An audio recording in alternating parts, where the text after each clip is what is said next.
I used to take listings on ranches years ago. It was a complete uphill battle, and I don't anymore. It's just not what it's done. Well, folks, thank you for joining us again today at the Texas Campfire Podcast. I actually have a good friend of mine here with us today, Dr. Scott Bugai. Some of you may know him as Classic Country Vet, and some of you probably have some special names for him if you know him. But anyway, he's a great guy and a good friend of mine and an excellent vet. Dr. Bugai, thanks for joining us today and welcome. Absolutely. It's my first podcast, a new experience for me. I'm looking forward to it. I didn't know there was anything you hadn't done before. No, that's pretty unusual. This is new. I don't get in front of cameras all that often, but this is neat. Well, you got your Dr. Pepper and your dog, so you're going to be good. all As long right. as I got these two things, I can go forever. Life's good. Yeah, for sure. Well, Scott, why don't you tell everybody a little bit about where you're from and all that fun stuff. I'm a third-generation Seguinite, and I raised a fourth generation there. We've got a ranch there that part of my drive to get back to Seguin, or my goal to get back to Seguin, so we had family land that I wanted to end up on and do what we do on land, That's right. and manage it the way we want to manage it and do what we want to do on it for our own personal enjoyment and maybe even make a little money off of it too, which there's nothing wrong with that. So that was I went to Texas A&M, graduated in vet school in 1990, May 11th, 1990, 10 a.m.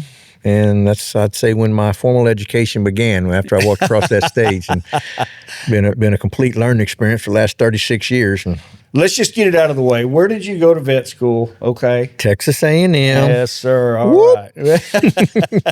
We had to get that out of the way. I didn't know there was another one. I thought that was the only school. No offense, Texas Tech. Pretty much. Yeah. Well, they're new at it. They're the little brothers. My Aggie blood is maroon. I actually was born in Bryan, Texas, when my daddy went to school there. So I've got a whole, my Aggie resume it's lengthy. So my daddy's class of 66. I'm technically class of 87, so I would have got my bachelor's class of 87. My brother's class of 88, my daughter's class of 17, my nephew's class of 17, my niece's class of 20, and my son is class of 22. And he was the last one. He's just finishing up his pharmacy residency. He went to pharmacy school at A&M and finished up his pharmacy residency at Baylor Scott & White. My daughter got her degree in animal science, and she's a sheep and llama shearer for a living. Oh, wow. Yeah. I never knew that. Yeah. That's pretty cool. It's pretty cool. We're big time Aggies. We have nothing in our family anywhere has any hint of orange to it. Nothing. And it's the way we were raised. Well, I will tell you a funny story. My father went to University of Texas.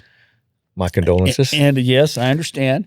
But it's funny, when I was in high school and kind of getting prepared to go to college, he told me, he said, go anywhere you want, but don't go to the University of Texas. And I looked at him like I was shocked. And he said, it was a great school when I was there. Yeah. It's not anymore. I'm sorry, everybody. It's just, that's what my dad said. Yeah. So, Well, I told my kids, I said, you know what? I said, you've got a full ride scholarship to any school you want to go to, including the Ivy League, if you could get yourself in there, except that little school up there in Austin. I said, we ain't putting a dime toward that particular place. So that's how I feel. No bias intended. Yeah, no, and I mean, no offense. Actually, I do have a lot of friends that are T-SIPs, went to TU. Ironically, we went to Galveston this past week and went to see Bill Engvall, the comedian Bill Engvall from the Blue Collar Comedy Tour. So I went down there to see him. He's actually got a ranch in Seguin. So I met him through that. I'd gone on his ranch, done some work for him, and I met him there. And so we got tickets to go see him. And so I'm sitting down and I'm wearing a shirt that's got Texas A&M on it. I sport my colors anytime I can, anywhere I go. It starts the conversations. And this lady sits behind me. She said, she tapped me on the shoulder. She said, did you go to Texas? I said, no, man, I went to Texas A&M. She says, I went to University of Texas. I said, you mean TU? And she goes, no, UT. I said, no, ma'am, UT is University of Tennessee. Just ask the SEC. That's about right. You don't ever miss a home game, do you? Rarely. I'm actually going to miss the Arizona State game this year because I'm going elk hunting out in West Texas. That's worth it. Yeah, it's And it's like it's 11 o'clock game in early September. Those are the games you want to miss if you're going to miss one, because it's that heat's Those afternoon games are rough at Kyle little Field. bit tough. But we have, between me and my brother, I don't know, we've got like, I think close to 20 seats total for all. I started coming from a family of Aggies, you know, and so them and all their significant others and all that. So we fill up. I never knew exactly. I've seen you at games, but I never knew exactly where you were. We're on first deck, 8th row. As you sit behind the north end zone, we're just to the right of the goalpost, and we've got tickets on row 7 and row 8, and we got one on row 9 now. We're trying to get closer together, so it's a family deal. We have a big tailgate that we do, and we really enjoy it. It's kind of like a family reunion for 7 weekends out of the year football season. Everybody gets there. So I got, the kids. My kids not so much where they're gone, but and we'd all get together. They were on college. We had kids in college for, from 2013 until 2022, basically. And so we had kids there and had a good time. We still have a good time. It's good for you. Good for you. We like it. So you finished up there at A&M, and then where did you go from there? How did we progress? Funny story. I went to work in Austin. Really? You actually found a job in Austin? Wow. Well, it was kind of so when I was wanting to pursue veterinary medicine, one of the things you got to do is you got to get experience. You have to, they want you, when you go through the application interview process, they're going to say, well, have you worked for a veterinarian? Veterinary medicine, it looks very glamorous on the outside looking in, but when you get behind the closed doors, it's not always so glamorous. These animals don't necessarily love you. I mean, horses want to kick you, cows want to hook you, dogs want to bite you, cats want to scratch you, The only ones that don't really hurt much is the deer. I ain't really hurt bad by deer. They don't take it personally? No. And we usually using drugs on them anyhow. So, I tried the clinics in Seguin, and they had showed no interest in I said, we're not hiring us. So I went to San Marcos and applied to a couple of clinics there, saying, we're not hiring. And then I met a guy, Dr. Johnny Spellman. He practiced in Austin. He was a friend of my dad's, and we were at a gun show, and I was talking to Dr. Spellman. He said, I got a classmates in Austin looking for they do some large animal work, some equine work, and he's looking for guys to help him out. All he's got is girls to apply. You got to apply to him. So I did. I went and applied to him, and he was kind of in northeast Austin, up to around 291, 83 area there, and I went and applied, and I basically wouldn't take no for an answer. I just kept calling and just pestering. He finally just hired me, I guess, just to get me to quit calling and bothering him, Right. And so I started working for him. Did that during undergraduate and holidays and summers and all that kind of stuff, and then went to work for him when I got out of school. He's my first job as a veterinarian, and that big city wasn't for me. It wasn't my thing, and. No big cities for you. No. Or myself. No, it wasn't my thing. I say it was a great first job, and I consider that man my, he taught me so much about real world veterinary medicine and running a business and just hiring and firing and all the stuff it takes to run the business, because it's more than just taking care of animals, Yeah. And so I worked there. I was there for 3.5 years, and I actually went back to Seguin for high school reunion, and had a guy walk in, and this is a conversation. So you're a vet. Do you know so-and-so? We all know each other, throughout the entire United States. Right. And, of course.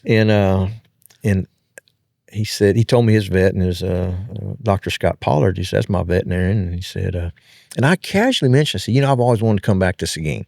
I just mentioned that, just said that, because that really was always my dream, was to go back to Seguin and live out on the family ranch and, practice there, make a living and raise my family in that setting. Of course, when you get out of college, you're poor as dirt, and, you got to make a living. So I had a job, I took it, and I got a phone call about a month later, and said, from Dr. Pollard, he said, hey, I hear you may want to come back to Seguin. I said, oh, well, yeah, I'd love to come back to Seguin. So, well, let's get together and talk. And I took him about another month before I could get down there I was off on a Wednesday afternoon, went down there and rode around with him. We did some calls and talk and all that, and he made me an offer, and I jumped. And then we built the house out there on the family ranch, and that's where I've been ever since. Been there since September 3rd, 1993 is when I moved back to Seguin and started working there. And I worked at another clinic for 5 years and little over 5 years, and I always knew I wanted to own my own practice, and that was always my goal. And an opportunity came for me to jump across town, and older veterinarian that was going to knew it wasn't. It was actually our veterinarian that we used when I was a kid, on the ranch. We raised Charolais cattle on the ranch, and he was our cattle vet. And of course, back in those days, we didn't do a lot with the dogs and cats kind of things. You would never seen this kind of a situation right here with my with my little Yorkie with all this bling bling on, and sitting here in my arms through a podcast. That didn't happen back in those days. Yeah. But he did all of our cattle work, and so I ended up buying his practice. Went to work for him in '98. He had told me that he wanted to practice 5 more years, and he's a good guy, great veterinarian. But there's certain people. It's kind of like a marriage, when you're in when you're working that close. And he was not a guy I'd want to be married to. I just put it that way, Right. But I thought, you know what? I said I could work with the devil for 5 years if I had to, and I worked there for. At 3 years, I kind of saw there's a lot of potential, and he was enjoying life more. Instead of playing golf 1 day a week, he's playing golf 2 or 3 days a week, and which he deserved it. Hell, he practiced up till literally the day he died. He deserved it then, like you deserve it now. Exactly. I have a little, but also wanted to. I wanted to not work for him anymore. I wanted to work for myself and start paying that banknote off and doing all that. And he stayed working for me literally till he died. And he practiced. So I went to work for him in '98. And God, he practiced like another 15 or 16 years. He comes to me one day. He said, I was actually sitting at the microscope. I was looking at something in the microscope, and it was at this time of year, hotter and all good. He was large animal only. He didn't do any small animal at all. And he was out there working cattle, palpating cattle, dehorning, whatever the heck he was doing. It's hot, That's tough. That's man's work. That's man's work. And he came in there and he asked me. He said, "Hey, I'm gonna be gone for a few days. Can you cover my costs for me?" I said, "Yeah, Doc. What you doing? You going gambling?" He said, "No, I got a little thing in my heart. Got a little stent. No, I got to get quadruple bypass." Like, dude, man, you're out here in this 100-degree weather working cattle, and you need quadruple bypass? It wasn't adding up to me. He said, "Yeah, they told me I got blah, blah, blah. I need to get all these blockages, I need to go get it fixed." Now, he was like 78 years old.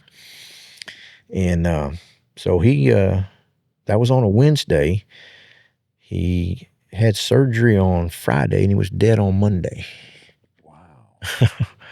I'm like, man, you were doing pretty good without quadruple bypass. You're out there 100-degree weather fighting cows, and I'm not sure that helped us extend his life any. So yeah, I wouldn't think so. My gosh! But you already owned the clinic at that time. He was just I bought him out in '01, and like I say, this was probably 8 or 9 years ago, 10 years ago maybe. Time flies, maybe longer than that, but it was. I'd already bought him out. Who knows? Maybe he had it right. People have asked me before, "When are you going to retire?" I'm like, "I'm not. I'm not. I like what I'm doing. I'm going to keep doing it right until the last day." So maybe he had it right. He did. In the same, and I asked him too. I asked him the same question. I said, "Man, Doc, are you working because you had to?" He said, "No, that's what I like to do." And he did what he wanted to do, and that's kind of where I'm at in life. I come on and do what I want to do, and I still enjoy it. And I tell my clients, I said, as long as I'm physically and mentally capable of doing it, I want to keep on doing it. If it ceases to be fun or whatever, I guess the good thing is I could quit if I wanted to. Sure, of course. But I always said, there's no question in my mind that veterinary medicine was my calling, and the deer was my passion. Yeah. Working on that. When that came about, it was really cool. When you came out of college, or out of vet school rather, were you going large animal, small animal, or you didn't know? Or no? Well, the first clinic I went where I had a job, and whatever that was, I didn't stay focused on only dogs and cats or only horses and cows or vice versa. I said, the first clinic I worked at, we had dogs and cats and horses, and then the second clinic I worked at, it was full mixed animal. I mean, dogs, cats, horses, cows, sheep, goats, pigs. And then that's kind of what I still do now. But what's happened in the Seguin area is that it's grown so much. And, you're in business, land fragmentation, urban sprawl, Yes, sir. And so it's, it used to be there was a 150-acre ranch that, they might have had, 30 cows that I took care of, and 30 cows, hopefully 30 calves, and, you get some vaccination, dehorning, castrating, that kind of stuff. Well, now that 150 acres is 15 little 10-acre ranchettes, and they've all got 3.2 dogs and 2.8 cats and, maybe a horse. Right. And so if you look at it, how that translates, economically, it's good for business. Right. I hate to see the land, especially that land I grew up out there. It used to be, we turned off the farm to market road, and, you go around the first corner, you didn't see nobody for, you'd go out there on the weekend and never see a car. Yeah. And now we sit out there by the, we've got our little campfire area there right outside the bunkhouse where my hunters stay, and we'll be sitting out there at 1 o'clock in the morning, having a little adult beverages around a fire, and there's cars driving back and forth down. It's a dead end road, and they're coming and going. But it's growth. Oh yeah, for sure. Can't stop it. I always wonder about in veterinary medicine, how people wind up where they are, because from the outside looking in, I can remember Frank Moffitt coming to do a bangs test on heifers and charging us about $5 a head. And if maybe not today, but for the longest time, if it was going to cost $300 to fix a cow, by golly, she died. Exactly. Yeah. But the Chihuahua, oh yeah, look, there's no budget. No. And it's almost like you almost have to do the small animal to make a living, I would think, I mean, I'd say this, if you just didn't like dogs and cats, small animal, why would you put yourself through that misery? I personally like dogs and cats. I like horses and cows. Right. But it's real hard. I'm also a business owner. Yep. And, so I go out, let's just call it middle of August. Guy brings me a trailer load of cattle. Need palpating. Bunch of cows need palpating. Mm-hmm. So I put on a sleeve and stick my arm up their butt, and, you're charging $15 a piece. He's got 10 cows on the trailer. You run $150. Yeah. Takes you an hour. Because one turns over, they just don't, not like taking a dog on a leash on the table, you got to unload them, you got to get them down to shoot, and they don't want to go, and now everybody's got a camera, so we don't use hot shots anymore. I won't use a hot shot on it. They can, but I'm not going to do it, because someone's going to take a camera, and I'm not going to end up on social media going, right. Not going to happen. If your cow won't move, I'm just going to sit there till you get in the shoot. You can beat it with the stick, you can hot shot, you want to do, but I'm going to wait up here with my sleeve on till you get in the shoot. You're not paid to load and unload. No. And so, you do that, you spend an hour out there and generate $150, you and 2 technicians. Yeah. Kind of hard to pay the rent that way. Make that pay the bills. Right. Make that pay the bills versus sitting in your exam room, and you're I can see, at least 4 patients an hour. I can generate. It's all one thing about sticking your arm up a cow's butt, it's almost 100% profit. There's not a lot of cost, 5 cents on a sleeve, Right, but right. When you get inside and diagnostics and like that, the bill's bigger, but so is the expenses, the cost. Yeah. But that's very true. But you've worked on everything under the sun, haven't you? I've worked on crazy things, even back in the early 90s. Remember when the emus and ostriches were hot and heavy? Oh, we worked on a lot of those birds, and it was good. It was good for business. We did a lot of stuff with those birds, and that market died like a light switch. Yeah, that was a breeder market for sure. It was a breeder market. It was a pyramid scheme almost, and it's unfortunate because I think they really had something going that, especially on the emu side, because that was a very easier to handle bird. Ostriches are not quite as easy to handle, but emus, the pounds of meat that you could grow per acre was phenomenal. And where I think they messed up was, they put that in it's a healthy meat, it's low in cholesterol, all that healthy kick stuff. And but the problem that they ran into is when they got to the market stage, so when there were enough birds out there were no more people breeding. Now it's time to start selling the meat and building slaughterhouses and all that. Right. Well, they're putting this emu meat in the grocery store for $15 a pound when beef was $1.05 a pound. Right. So Susie Q Homemaker's going down there and like, man, she wants to feed her family healthy, Right. But she's also got a budget. And it ain't $15. I said, they messed up. What they should have done was sold it for $1.04 a pound. Yeah. Because she'd have bought it. Yeah. Then she'd have got on it. Just to get it going. Get it going. Get people used to it. And then if you want to kind of creep the price up with it and then they like it, there's a premium they would have paid, but it wasn't 15 times. Right. And that's where they messed up. And I'll never forget these emus. And when they go to an auction, they'd have to be microchip, vaccinated, and health certificate done to get them through this. Casper's auction was the auction they were using at the time. And I never forget, this guy brings in a trailer. I think there were 25 birds on this trailer. So we unloaded those birds in a cow pen, and we'd catch them and we'd give them their vaccinations and put the microchip in there, and we'd make out the health certificate. And, he probably spent, I'm betting, $45, $50 a bird to get them all, the microchip, the vaccinations, and on the health certificate and all that kind of stuff. And he probably spent close to $50 a bird to get that. So he could put them in the auction. And these were birds, at one point you could sell a pair for $30,000, $40,000. Mm-hmm. And he came back and showed me his check. He sold those birds for $20 a piece. Oh. And oops. That was he said, I was just glad to get them on feed bill. Yeah. I didn't know what to do with them. And so he was glad to get them on feed bill. Road. Yeah. I'll tell you another funny story with those emus. The last of those birds that I ever worked with was, so the market's dead. It's over and done with. And I've got a technician that he's been my technician for 33 years. September 3rd will be 33 years we worked together at two different clinics. And I don't think there's many veterinarians who say they've had the same technician for over 3 decades. Yeah, and, he is my right and left hand, arm, everything. Can't imagine. If he quits, I think I'll have to call it quits, Yeah, I get it. Go to consulting or something. But he asked me, he said, hey, man, my dad got this bright idea. He wanted to get into the emu business. He found someone that had 29 emus he could have for free.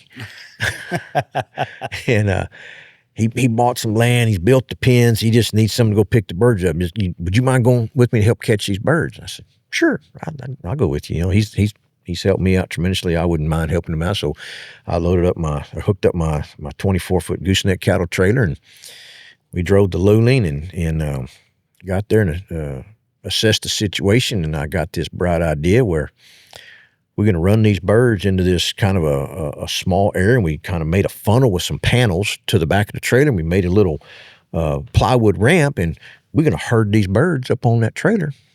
We'll be done in 30 minutes. What get on could the road. Go wrong? We got out there, before it got hot. It was, 8:30, 9 o'clock morning before we got there, and we put everything together. And, so we start trying to herd these birds up that ramp on that trailer. Birds don't herd.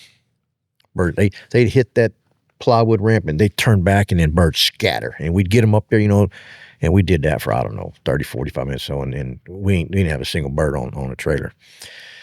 So we know how to capture birds. It's just a pain in the butt. You kind of got to get them in a corner, and you catch behind them, and you grab them by the wings and put the little butt between your legs, and you duck walk them suckers. And we'd start duck walking these birds across the pen up on the trailer, get them in there.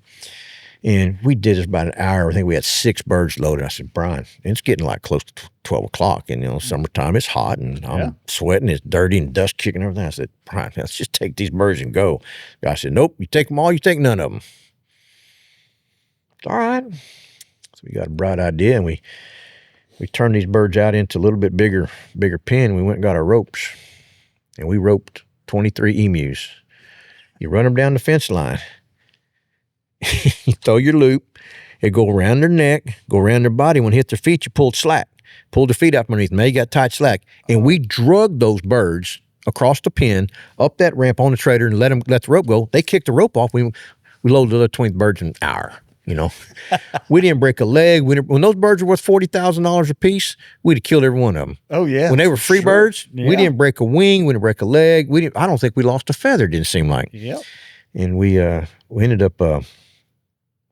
His dad didn't want all of them, so me and a buddy, I think we took half of them. Whatever 29 divided by 2 is. He got 16, we got 13, whatever the case was. And so we delivered him his birds, and then we took the other birds, and we were going to slaughter them. We were going to get the meat off of them. So we turned them into his corral. This may get not put on TikTok, I guess, but turned them into corral, and I took a machete, and those birds would run by me. And you've seen a chicken with his head cut off. If you can imagine a 75-pound chicken with his head cut off, they'd run by, and I'd swing that machete and knock their head off, and they'd flop around, and we picked those birds up, and we skinned those thighs. We had ground hamburger meat. We made some jerky and stuff. That may not be a story for this show, but that is hilarious. No, it was fantastic. I mean, and if you ever done a chicken, have you ever chopped chicken's head off, and they just, they hatch it and let it down, chicken run around and blood squirting everywhere. Well, do that with a 75-pound chicken, okay? Yeah. And that corral was covered in blood. We couldn't get a cow in that corral for months. They wouldn't go in there. Hilarious. We had some good meat. Yeah, I bet it was. We actually cut up some steaks and cooked some steaks that night on the barbecue. Do you have a video or photographs of that? No, we didn't. I mean, I think I had a bag phone those days. Nobody had cameras. Thank God we didn't have video of that kind of stuff. Cause it'd be a little sensitive. I just thought about that. I mean, I tell the story. I've told the story lots of times, but I thought, there can be some people hear this think, oh, what kind of veterinarian is he going around, cutting the chicken's head off? A real world veterinarian. That's just, ask your great grandma how she cooked chickens, It wasn't going to HEB. Nope. She took one out of the yard, chopped his head off, plucked his feathers, and put it in the boiling pot. Yep. That's how we did things. That's exactly right. Oh. And a lot of people still do, and that's okay. It's okay. Yeah. If you want to get your chickens in HEB, go to HEB. We got ours in the yard. Yeah, that's exactly right. It's just country living. I've thought about it. I thought it'd be kind of cool to just have some emus run around the ranch. It'd just be something fun to hunt. Oh, yeah. It'd be something fun to hunt and talk about the challenge. No body shots, headshots only. Yeah, for sure. Headshots only. With a 22. Yeah, with a 22. Yeah. Headshots on the 22, and then get you some, good eating. You hunt to feed the family. I wouldn't mind having some emus run around the ranch, and just something else we could hunt. No season on them, That would be kind of fun, actually. And good eating. Yeah. Good eating. There's only so many feral hogs you want to shoot and eat, But how do they do in the wild? Are they? Oh, they thrive very well. Yeah. I think they do it. I think they would do excellent now. Predators aren't too hard on them? Probably hard to raise young, I would think. Yeah, well, you need your predators. I think having feral hogs, you probably wouldn't get a lot of reproduction because they're going to mess the nest up with the eggs. Yeah. But as far as we keep our coyotes almost to nothing. Right. I mean, just for other reasons, for the other wildlife, we have the deer and exotics and stuff like that. So we keep those predators under control pretty good. Sure. We're not hard on the bobcats, but I mean, you know what? I may just try that and see what it does, and I'll come back and report to you how. Yeah, let me know. And we can have an emu hog hunt. How come have a steak with you? Yeah, I know. You made me think of something. Rogers Bracey told me a story one time about when he was a little boy. He and his dad were invited to hunt on the Anacacho Ranch over there by Spofford area, and they had a bunch of 22 rifles in the camp that were sighted in. Primo. This would have been back in the 70s, 80s, and they would go drop you off in a blind, and they'd hand you a 22 and say you got to shoot them in the head. Yeah. And he said the way they taught them was get them out there milling around eating corn or whatever they're doing, get your gun ready, and tap your knuckles on the side of the blind, and when they jack that head up, shoot them right in the eyeball. Yeah, yeah. And there was no calling, no 12-gauge shotgun. No. That was how they did it. Was with that 22. Talk about fun. Yeah, for sure. Hey, you know what we better do? We better introduce this dog to everybody. I think you should do that. It looks like he's getting his feelings hurt already. Yeah. This is Smokey Joe Bugai. And he is my constant companion. He goes everywhere with me. Mark's seen it any place I go. I got this dog with me. And a funny story about him, if you kind of look at me, you wouldn't think this ain't my kind of dog. And it's really not. I didn't choose the dog. The dog ended up choosing me. Right. So I was, my wife has a Yorkie, an older Yorkie. And, I know in the animal world, animals die.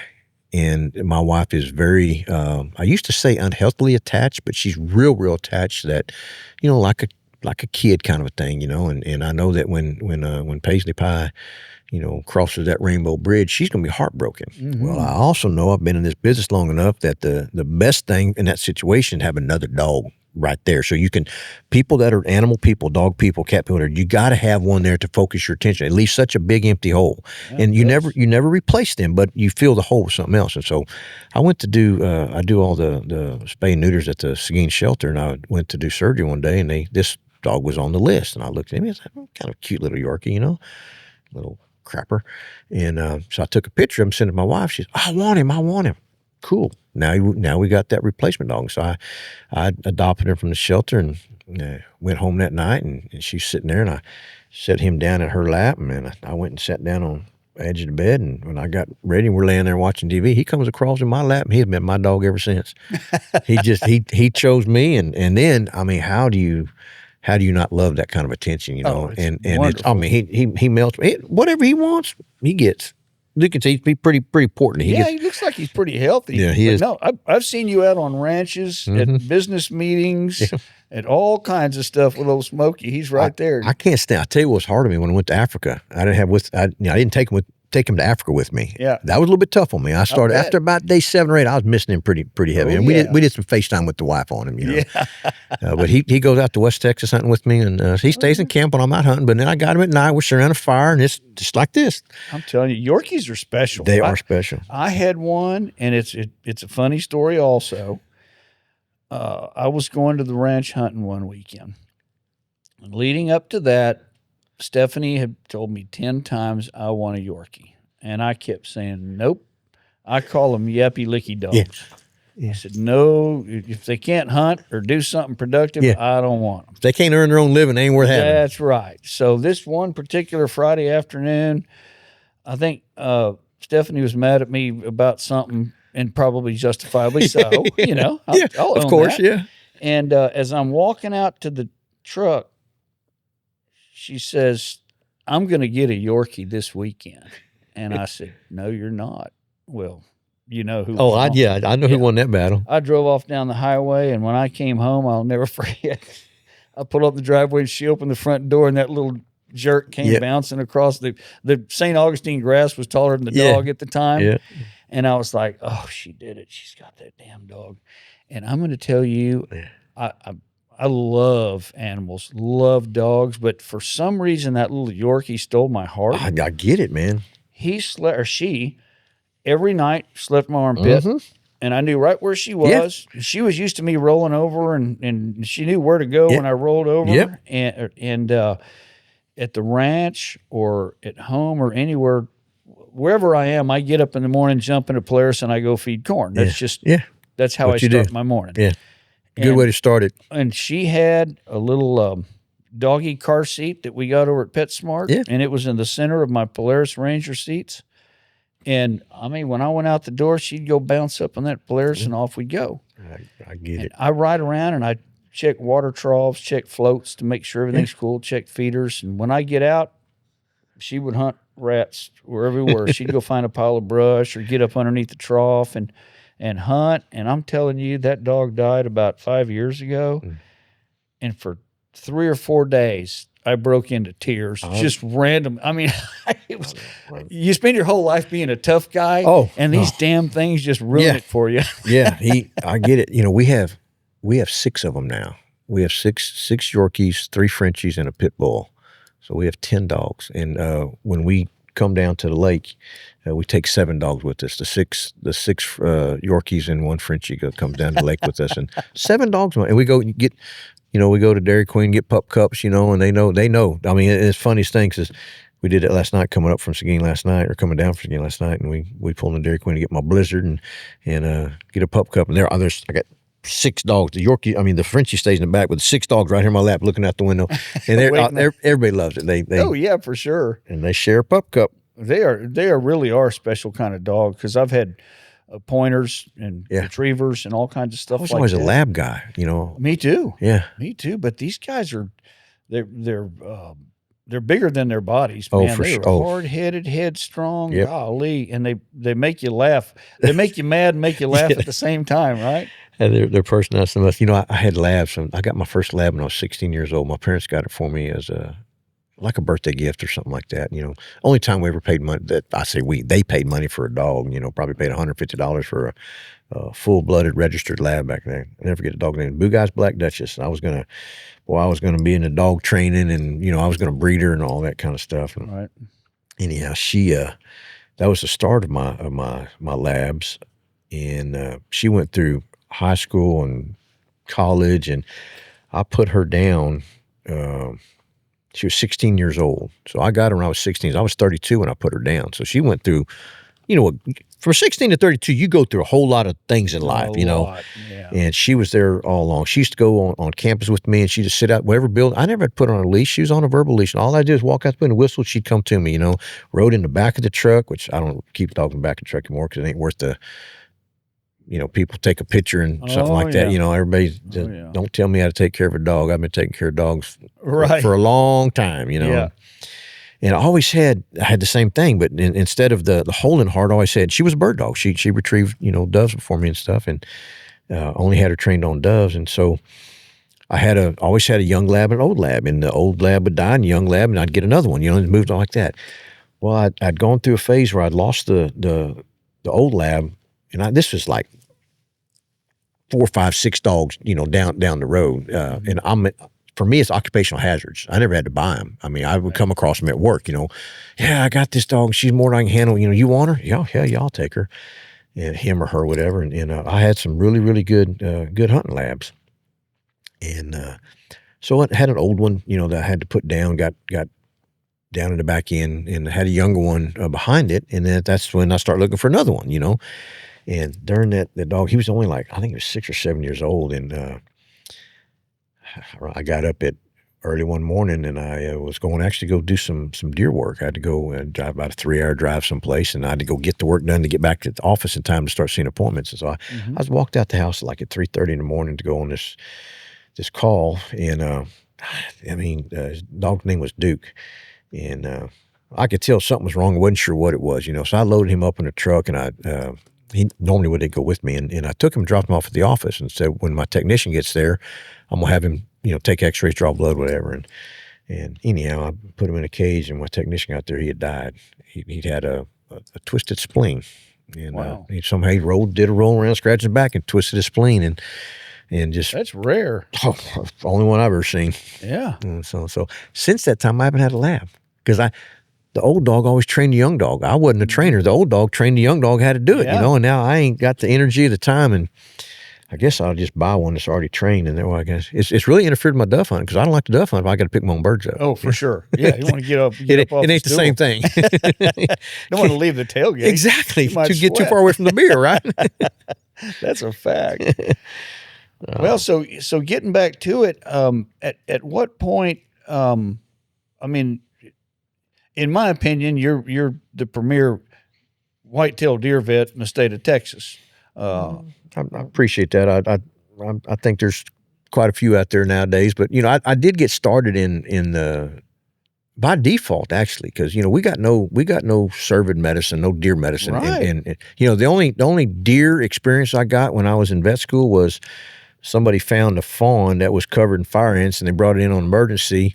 And I've auto-raised it on my rotation when I was going through that rotation. That was pretty extent of the deer medicine I got. Right. And I got into it kind of in a default situation where I had a guy come in my office, and he wanted some medication to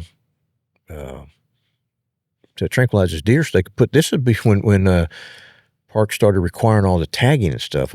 Used to be they just kept deer in a pen, and there was, there's not all the requirement stuff. And so he wanted the medication, rompin Titazol. He wanted to get Titazol from me and rompin from me. And, they were taking rompin and taking 100 ml bottle of rompin and boiling it on the stove, boil all the liquid off of it, and then let it dry up, making just a powder out of it. They would reconstitute with less water and make it 333 mg per mil. That's how they made 333 mg per mil rompin back in the day. Wow! And then they would just take distilled water, put it in there, and then mix that with Titazol, and then that's just again another thing I don't know. That's crazy. But that's how they would make the mixture to capture these deer. And so I didn't know. This was Titazol's a controlled drug, schedule and everything. I said, I can't just sell that over the counter. So I called the state board to ask what, hey, I got a guy wanting to buy some Titazol to capture these deer so they can put these tags and stuff in them. And, can I do that? He said, well, as long as you've got a veterinary client-patient relationship, you can do that. I said, well, what exactly I got to do to establish this veterinary client-patient relationship? Well, you and the client and the deer got to be at the same place, same time. Okay. I called the guy up and I said, hey, I got to come look at deer. So fine, come on down. So it was on a Friday afternoon. We started heading south and stop and grab a 12-pack of Lone Star Light, and that may tell you who I'm going to go see. Yeah, that's a pretty good idea. Yeah. And we go down there, and I got to see some of the biggest deer I've ever seen in my life, and I've hunted just like anybody else. I've hunted for a long time, and but I hunted in family land, and it was kind of deer buck boom, kind of a situation. It wasn't. If you shot a buck, you were the king of the ranch that year, because we didn't have a lot of deer. County, especially, right? It was. They weren't big, and there weren't many of them. Yeah, and so I'll never forget. I'll tell you the name, the Paco. So I had this is probably 1993, 1994 thereabouts, and I got pictures of Paco eating corn out of my hand. And it became an addiction. I mean, right. I was like, I got to do this, and so that I learned about it. I wanted to get into business, and so I had a deer lease in Pearsall. A couple of buddies of mine, and we had this couple thousand acres we leased there, and it's more like a beer lease than a deer lease. We did a whole lot more beer drinking. We did, we had our deer trained not to get up till about 10 o'clock because we didn't get in blind till 9. That's the way to do it. Yeah. And so, we stay up late and we drive around pastures, spotlight and everything. I hope I see him in the morning, Right. Never did, but it was a good time. And so I'm talking to these two buddies. Like, I showed them this picture. I finally got the pictures back, and I showed them the picture. This was back in the still camera. Took a picture with a camera. I had to go get the film processed, and, right. And I went to the deer lease with those pictures and showed them that big old buck. I said, "Man, I want to do this. We got to do this." And anyhow, one of them said, "Hell, let's do it." So we got the bright idea we was going to do that, but of course we didn't have no money.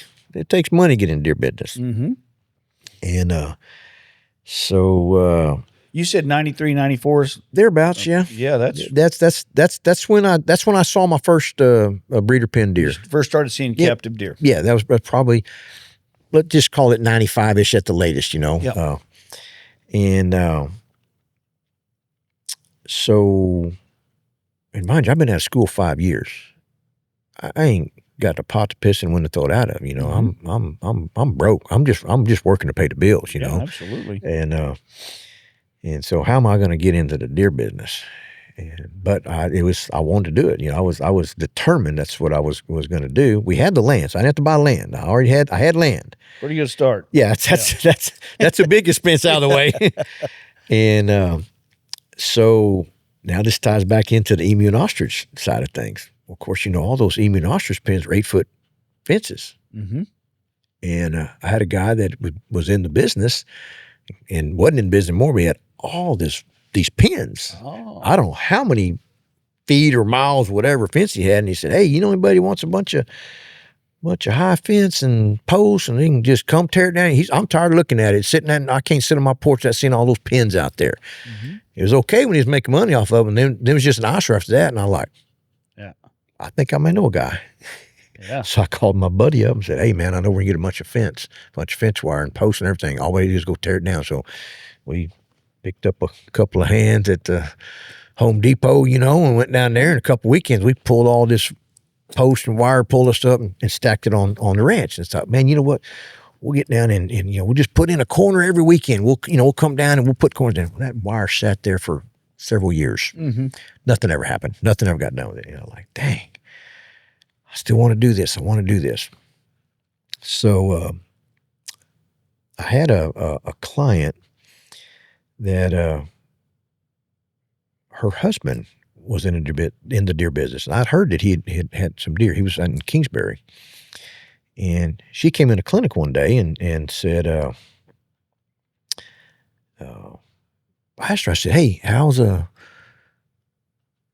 Larry doing this deer?" She said, "Oh man, he ain't happy. Said, he just sold 15 does and had a guy come out there to dart them, and 10 of them died." And I very smart aleckly popped off, said, "Well, hell, I ain't never darted deer in my life, but I bet I can do better than that." Of course, yeah. Well, I got a phone call from Larry. Yeah. Said, "Hey, I understand you might want to come dart deer for me. I says, well, he says, well, let's get together, let's talk. So it took, a couple weeks before I got to go. And I was, after work, went and sat down at his living room or dining room table, and we talked about it. And he said, yeah, man, I had a bad experience. I don't know what they were using. It wasn't any good because all these deer died, and I had never darted a deer in my life. Mm-hmm. But I'd done lots of anesthesia at that stage of life. And I figured, anesthesia and a needle or a dart, it's just a remote needle is all it is, And right. I said, I bet I can figure this out. He said, well, let me buy you a gun. I said, no, I want to get my own gun. He said, I've been wanting to get in this business. He said, I got a deal for you. He said, I'll come out and build your pins for you. You can work it off darting deer. And that's how I got my first 2 pins built. Heck of a deal. I mean, turnkey. He came out, laid the water lines, put the feeders in there, put the fence up. I had 2 pins, 2 4-acre pins. That was my first 2 deer pins. And, I was charging him $150 a deer. So, and he charged me $15,000 to build those 2 pins. And so I had to dart 100 deer for him. Yeah. And that's where I learned to dart deer. Interesting. It took me a couple of years to work that bill off, but I did. And I provided the medication, I provided the labor, I did everything, and I darted deer for him for 2 or 3 years probably before I got. And you didn't kill them all. No, I'm not going to say that nothing ever died. Right. But he was satisfied with the results, or he wouldn't have kept me around. He wasn't a guy that this guy, he actually, he bought Slim Scrap's construction business. That's who I was working for. And he'd actually got deer from Slim. That was those Slim's deer in the pins. And so that's where I cut my teeth on learning to dart deer. And then so now I got my pins. So then I went to a bank. This always blows my mind about the the ownership of deer, who owns a deer. Mm-hmm. Well, I went down to a bank and I borrowed some money to buy some deer that I didn't own. They loaned me money and they took the deer as collateral. Mm-hmm. And I bought those deer, and we bought some from Paco and some from Cuerno Grande in Hondo. And that's where I started 10 deer. Wow, that's interesting. That's how we and that's been, it's definitely grown since then. I think I've got over 200, and I guess with fawns, I probably got 250, 260 deer in my pens right now. So it's interesting how you talk about how you got interested in it. Over the years, the whole industry's been painted in a really unfair light. And of course, with any industry on earth, there's bad characters. 100%. 100%. But I was a deer breeder up until 4 or 5 years ago, and I got into it like you. Yeah. I was a deer queer. I love deer. I love looking at them today. Yeah. I like looking at deer. Yeah, I do too. Again, last thing I do before I shut it down in the evening is go put corn out and look at deer. And there's something therapeutic about that. There absolutely. Yeah. And the first time that I ever got around a captive herded deer, I was like, man, this is really interesting, and opportunity to learn about the animals that you love. And, people would like to paint this picture of, well, it's all for profit and they don't care about the animals. And man, it's just a love for the dadgum animals. And it's just like these dogs. Yeah. You can get close to your dog. You can ride around the truck with it. You can sit in the chair with you, and it's with you. With the deer, you obviously it's not that close, but the animals. And, but when you can get around them and learn about them, and it's back to the industry thing. There's get the bad actors in. I mean, it's kind of like we talk about, bad deer breeders. Well, I mean, if I recall, somewhere out there was a couple of game wardens got caught poaching on a king ranch, if I'm not mistaken, right? Does that mean all game wardens are bad? Right. Does that mean the whole institution of Texas Parks Wildlife Game, law enforcement division is bad? Not in the least bit. Absolutely not. That's right. I know some really, really wonderful game wardens. In fact, I was talking to the retired game warden. You called me. I was on the phone earlier. I was talking to Warren Blunser. Oh, were you? Yeah. Oh, okay. Warren and I stay in touch quite a bit, and we were talking. So there's a retired game warden that actually got into business and now his living part of this business. That's exactly what he's doing. There's there's bad actors, and then there's I would say some bad practices. I think some of the things that took place kind of brought a spotlight on the bad and didn't see the good. And, for me, here's the good that I saw that it did for me personally. One, it took a ranch that was, marginal in the quality of deer and the quantity of deer. So there wasn't a whole lot to hunt. And what was there was, we had some monster 7-point genetics on my ranch before I started managing it. Sure. Monster 7-pointers. They probably, I bet you the highest scoring one probably scored 116 inches. I'm sorry. Oh, you don't eat the horns. Nope. But you know what? The meat tastes the same on a 250-inch buck as it does on a 115-inch buck. The meat tastes the same. And not only that, I get to decorate my game room with that. Right. And what the hell's wrong with land making you a profit to help improve the land? I can't quite figure that. And I'll tell you something that I think is even more important that captive breeding has done for these ranches. I deal with clients every day. We all have the same issues. I've always said families always grow and ranches seldom do. Right. So the family that had a 2,000-acre ranch, and I know you'll remember this, back in the 70s when you and I first started hunting, it was a trophy per 1,000 acres. That was the golden rule. If you could. A trophy per 1,000 acres. Yeah, every other year. Well, it doesn't take a lot of math to figure out that's $2 on 2,000 acres. Well, all of a sudden, old boy that inherited that 2,000 acres has 3 kids, and they have friends, and they're trying to – tell you what happens. They wind up selling the ranch because they don't have enough to go around. Yeah. Along comes captive breeding and the exotic industry to some extent. And all of a sudden you can provide a little higher densities, a little better quality, and all of a sudden hunting opportunity for the public. And when I say the public, obviously it's for your friends, but I mean your kids, but they bring their friends and whatnot.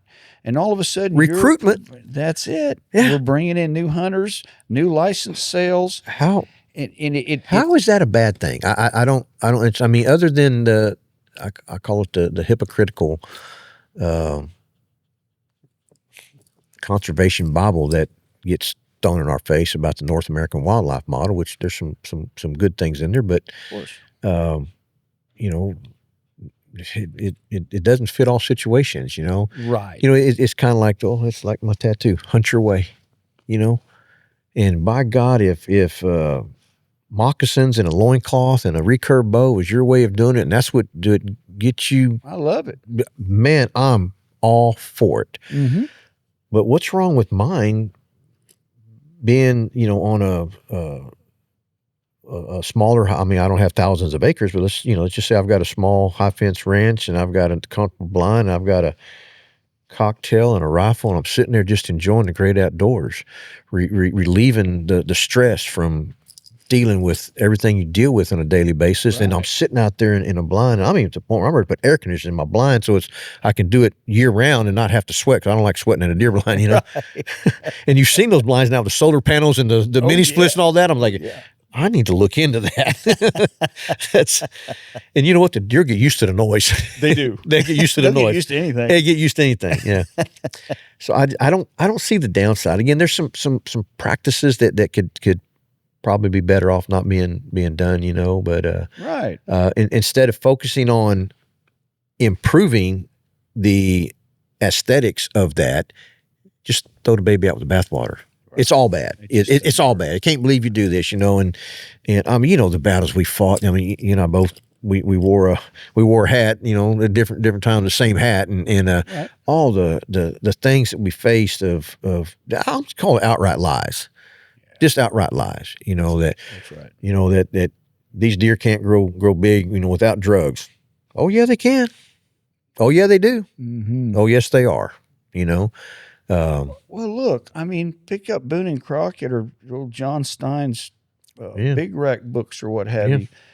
The Brady buck was killed when? Long time ago. Okay. If somebody killed that deer today, it'd be on the front page of the paper. Yeah. because it would be a breeder buck. Yeah. The deer was turned out yesterday and shot because a deer's supposed to look like this 138 10 pointer. Yeah. That's what God intended. Yeah. Nay. That's not true. No. Those great big deer were being killed 100 years ago Yes. when there were very few deer Right.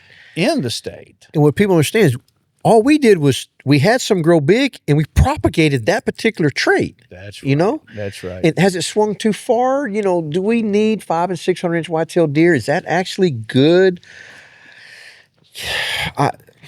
To each his own. I'll leave that up to people make their own decisions on that. But Right. that's where I think that, you know, if God intended 130 inch 10 pointer and man swung it to a 500 inch 60 pointer, did that go too far? You know, to each his own on that. But Right. me personally, that's not the kind of deer that we try to raise. You know, we try to stay, definitely is the 200 inches the magic. We want to get 200, plus. Yeah. And, but we choose deer that are typical. And I'd rather have a 185 inch, nice typical 10 with some kickers than a 350 inch, 40, 50 point deer. Mm-hmm. So it really is interesting how something that started with just people who were passionate about an animal, in my opinion, it morphed in at the perfect time, the ultimate tool against the fragmentation of land. absolutely. We can provide so much more opportunity on 1,000 acres now than we could 50 years ago, and it's a gift. And just how society's changed, I mean, growing up, I can remember, opening weekend was the thing, and we had family land, and so we could go hunting all the time. And it's harder for people to own land now, and we have more people but no more land, and now people's idea, or a lot of people anyhow, at least what I see with the clientele I got coming, is they got one weekend a year they go hunting, and they book a 3-day weekend hunt, and that's their outdoor experience, maybe for the year, not counting golf or Disneyland, whatever, but in the woods, if you will. And I don't see that as a bad thing, And so now with these, you talk about that, one trophy per 1,000, now. I don't know, was it one per 100 or what it is, or trophy changing the eye of the beholder, or even some of our management deer, I mean, God, we're killing 150, 160 inch management deer. Of course. Which is a great hell deer of a for deer, someone. It's a great deer. But in the process of trying to reach this certain goal of, again, trophies in the eye of the beholder, of, we have a goal we're trying to meet and get these deer to, and we select to achieve that goal, and means that there's a lot of really, really nice, good deer that people get the opportunity to come hunt, and it's and I'll get 100 messages off of this episode talking about how immoral and how wrong captive deer breeding is and all that stuff, but I get more messages saying, hunting has been ruined. It's only for the rich guy. Only the rich guy can hunt. And I think to some extent it's true. But the fault is, the blame is being put in the wrong place. The problem is we have a fixed amount of land, and huntable land is actually reducing, shrinking, and the population is exploding. Right. So there's this critical mass. We're at the bottleneck there, and you're right. The guy with more dollars in his pocket has more opportunities. Well, think about this too, though. Do we blame the oil industry for pickup trucks costing $100,000 now? Mm-hmm. But that's what they're costing. That's right. That's what a 3/4 ton, 1 ton, 4-door, 4-wheel drive diesel truck. A work truck costs $100,000. Knocking on $100,000. That's before you put the accoutrements on it for the ranch hand bumper, grill guard, the gooseneck hitch, and all that kind of stuff. But we're not blaming the oil industry for that. Yeah, I mean, the argument that I've made is, hunting's only for the rich guys. They're bad guys. Yeah. And I've always said, I've got real good friends who own private jets. Yeah. And I don't. I can't. No. But am I mad at them? No, it's my fault. I haven't made enough damn money to buy a private jet. And it's funny, the same people that complain about how expensive hunting is will pay $100,000 for a truck. They're driving that, and I don't know. I agree, and I hate to see it, but I also know what it costs to maintain a ranch too. Yeah, you know? and you already alluded to this. There's this sentiment out there that making a profit is something that you should feel guilty for making a profit, and I don't understand that. I don't know. It's. I guess to just leave it at different people think different ways, and I came up with a statement. And I said, people have a right to be wrong. Yep. People have a right to be wrong. Mm-hmm. And I also see it's a lot of have-nots are trying to tell the haves how to do it, Right. I was fortunate I inherited a ranch. I didn't have to buy it. That's not my fault. It's not my fault. Yeah. Don't blame me for that, Yeah. Do you blame your parents because you didn't inherit a ranch? Mm-hmm. It is what it is. It is what it is. Everybody has their place in the world. And instead of finding where you fit, and I think there's a place for everybody to hunt. Mm-hmm. You may have to do public land hunting. You may have to do something, but if you want to have that experience of a good opportunity at a trophy animal, then you're going to pay a commercial hunting place. Mm-hmm. That's the way it works. Right. Yeah. If you want to go, I'm not a public land hunter. I have no desire to go do that. Mm-hmm. I'm fortunate I have places I get to go, and I got friends with ranches that I get to go on. Yeah, we're lucky. We're here in South Texas. Yeah. Texas period, where it's 97% privately owned. Right. And if you know somebody, you're good, and if you don't, you're not. But that's nobody's fault. It's just the way it is. It's just the way it is. Don't blame the people that are trying to keep their ranches in wildlife, use. Don't blame them because they've got to charge X number of dollars for a hunt in order to, maintain the fence. And also too, you see what deer blinds cost nowadays? Oh my gosh. Yeah. We sat on 2x4s in trees or on a 5-gallon bucket around some bushes, and that ain't comfortable. I like the blinds we got right now, man. They're spacey. We got office chairs that recline, and I get the air conditioning in blinds. It's good. And what's wrong with that? Why do we have to? It's kind of like glamping, the camping in the RVs and stuff. Right. What the heck's wrong with having an air conditioned vehicle on the beach somewhere? What's wrong with that? Pretty nice. Yeah. There's nothing wrong with that. But I enjoy this conversation because, and part of what I do on this podcast platform is I'm an outdoorsman. I'm a hunter and a rancher, and I like all of it. And it's just we've gotten to this point where the lure fishermen don't like the live bait fishermen, and the archery hunters think the rifle hunters are no good, and the guys that like a regular rifle don't like the long range guys. And I get it. Everyone deserves to have their preference, but it doesn't make anyone wrong. One's not more right than the other. One's not more wrong than the other. They're just different. And I had a guy explain to me. I get opportunities to go. I was actually talking before a men's group at a church one time, and I did a presentation on deer breeding. And a guy came up to me, and he's a low fence. Don't do anything but just hunt. They don't do. Right. Probably got corn feeders, but that's about the extent of it. Right. And we were talking. He said, it's some people sell Rolls Royces, some people sell Chevys. Pick which one you want to drive. Mm-hmm. Neither one's wrong. That's right. If you are in a situation you can drive a Rolls or have your own private jet, whatever, man, more power to you. Yep. But if you want to drive a secondhand Chevy, there's nothing wrong with that either. Do it.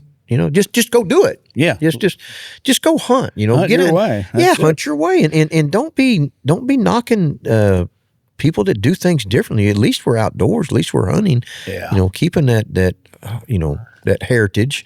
What's heritage? So I'm not even. I think just as long as you hunt, you're keeping the heritage going. Yeah. Not that you got to hunt like you did 50 years ago. Oh no. Just hunt. Yeah. Just hunt. Take your kids hunting. That's exactly right. Get the youth out there. Spend time together. And I would say 90% of the high fence ranches today got that way for a reason. Yeah. Many times it was a neighbor who was a poor neighbor who was just wiping out the animals or selling day hunts or doing something like that. And the guy protecting his assets said, I got to put a high fence up. They're wiping me out. Yeah. Well, it's and that's fair.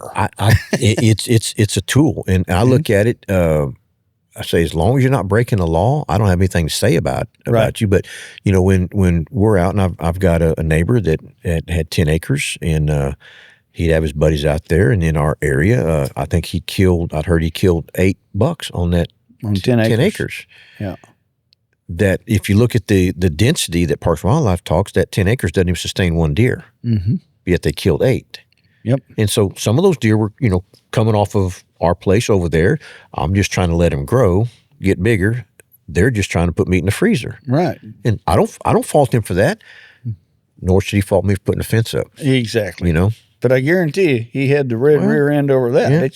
It's the way that works. I was,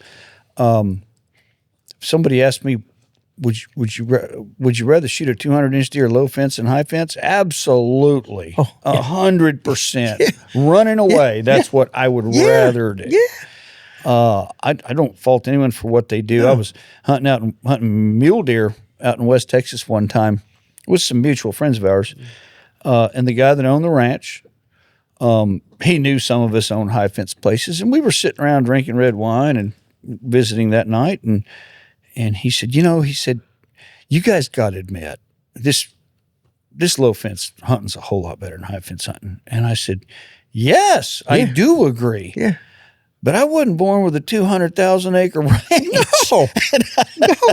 You know what the difference is? I got to pay you to go hunt your low fence. I can hunt my high fence for free. And I was paying to be there. Yeah. That's just the way it is. Yeah. And it is better. It is superior in my opinion. I had a chance and I was mule deer hunting out in Van Horn, and there was a section, an entire section was high fence that had some breeder pen mule deer, in it. And then there's, I don't know, however many other tens of thousands of acres of low fence that there was. And I chose the low fence side to hunt. That's what I wanted to do, and I killed me a mule deer on the low fence side. And I've been hunting all day the last couple of years out there in West Texas. And I get the wide open space, you gotta love it. It's great. It's wonderful. It is, but it's not the only way. Right. There's another way, and the other way is just fine too. That's right. Do what you want to do. And I don't fault anybody for saying, "Well, I'll never hunt high fence." Well, that's good. It's a good thing that there's low fence country to hunt on. Yeah. Okay.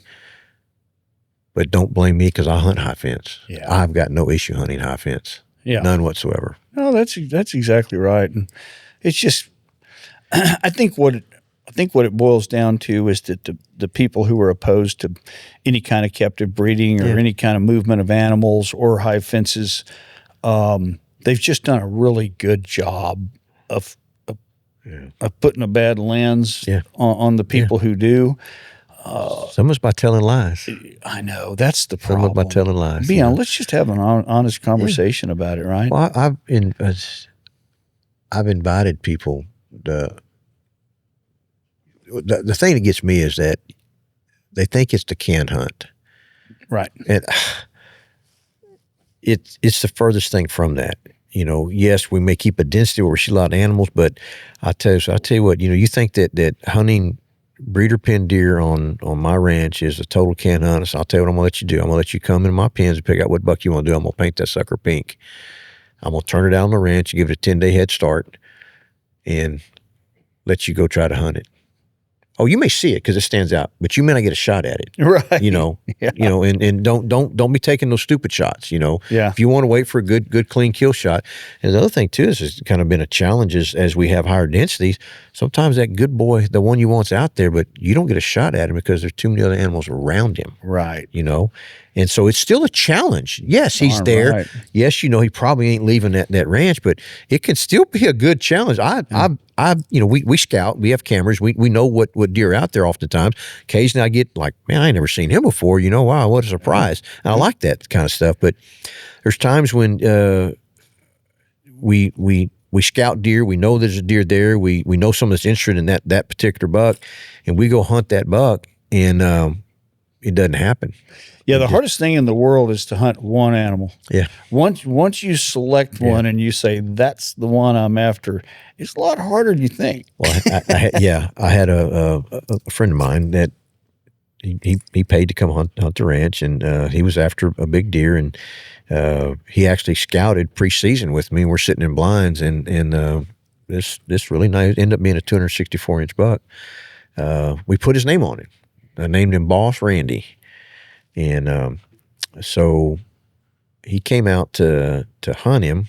He booked a weekend. It was a prime weekend during the rut, and put him in a blind. Or I let him do it himself. He knows the ranch, so I just let him go in the blind himself. And I think it's the second day the buck showed up. Of course, we'd seen him on camera, so we kind of knew an area to put him at, because he's seen on camera the 2 or 3 days previously. So we put him in that. I told him where to go, and sat there, and buck came out, took a shot, and he had a friend with him, and shot the barbed wire. Didn't hit the deer. Right. Missed it. He hunted like 6 more days before he had access to the whole ranch, do what he wanted to do. It took him 6 more days to try to get that buck. Mm-hmm. And he finally did get him. And I went and I cut that shot piece of barbed wire out and put it on a plaque. I'm going to give it to him to put under the trophy when he gets it back from the taxidermist. That's a great idea. Yeah. Man, that's fun stuff. Yeah. Well, do you mind, Scott, talking a little bit about, because I know you and I both have a background in legislative work about ranches and hunting and things like that. So I know that you, being a vet, you're always up to date on health issues. You mind if we get into CWD, screwworms, anthrax, just to learn a little bit about it? Well, we'll get my opinion. If you learn anything, you'll hear an opinion. Like somebody said, that Dr. Bugai's got an opinion about everything. Maybe wrong, but he's got the opinion. That's true. Well, without opinions, you're just not trying. Exactly. Yeah. No, I'll be happy to talk about it and give you my thoughts on it, 2 cents. I mean, where do you want to start? I mean, there's easy ones and there's not so easy ones, but let's just go screwworm. Let's start. That's the hot topic right now. Let's talk screwworm. The fresh one. Yeah. Well, I mean, here's my thoughts on screwworm. Honestly, I've been, I'm gonna say, pleasantly surprised that it doesn't appear to have been worse than it could have been. So far, that's right. So far, mm-hmm. Yeah.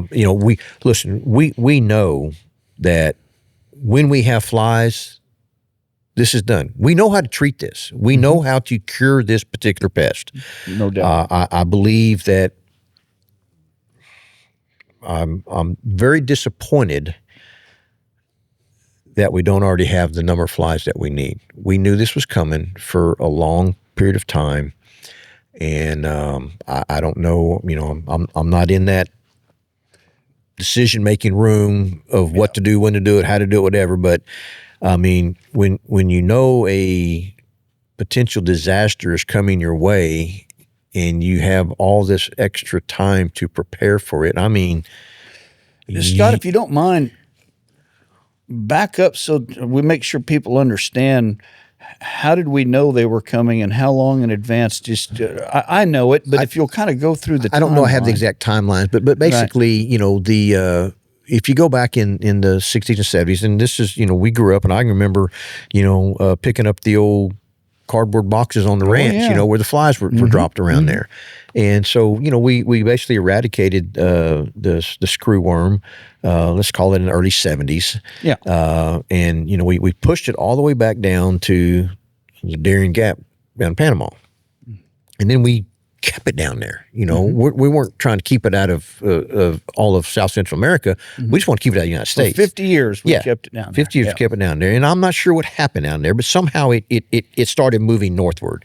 And I believed it moved as fast as it did not through natural fly, but through movement of animals. It would be my guess is how it moved. It started getting close to the Texas-Mexico border.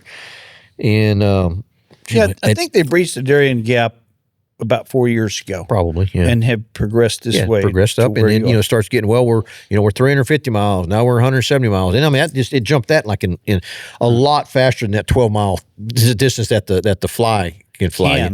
If they go in a straight line. Far. They have to have a reason to fly that far. Right. If they got all the stuff they need right there, they stay there. But anyhow, I think it's from lax regulations in another country that we don't have a lot of control over anyhow. But anyhow, the bottom line is we knew it was coming. We watched it progress over several years. Mm-hmm. And then when it did get here, we were ill-equipped, I think, to deal with it like it needs to be dealt with. Mm-hmm. I say that. That was my impression. And I'll also say that I've been pleasantly surprised with where it has been found. I know places that it was found on neighboring ranches. Now they've been cleared. And it wasn't like it wasn't like massive die-off, whatever. They cleared no more new cases.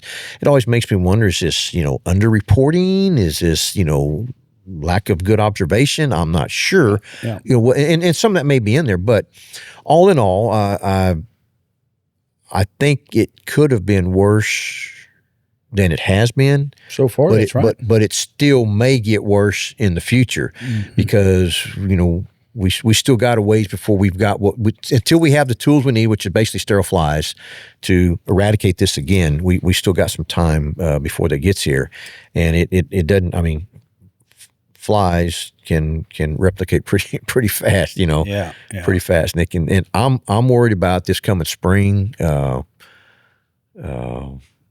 If we don't have things, we're running out of flies. Is I think what's happening. I'm not sure whether we're spending more than we're making, right? And the same number of flies that were being produced when they reached the Darien Gap, the number of flies we were producing that day is still the same today. Yeah.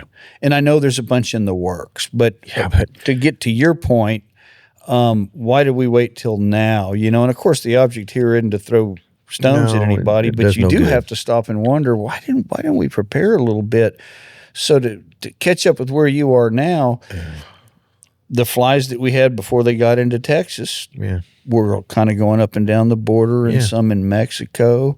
What we didn't expect is that they're from here to Big Bend. Yeah. And that same number of flies is getting spread like the peanut butter on your piece of bread. It's getting thinner and thinner and thinner. Yeah, we may not have seen the worst of it yet, and it's kind of like, I don't want to use the quote from a Secretary of State, but at this point, what difference does it make? I mean, what are we going to do? That's right. I mean, like maybe get some ivermectin in feed or something. I mean, we broached that topic. There's an idea. Here's the other thing too that's really, and speaking of ivermectin in feed, this is the thing that we have things available to us now that we didn't have in the 60s and 70s. Mm-hmm. Mainly things like ivermectin, dormectin. Right.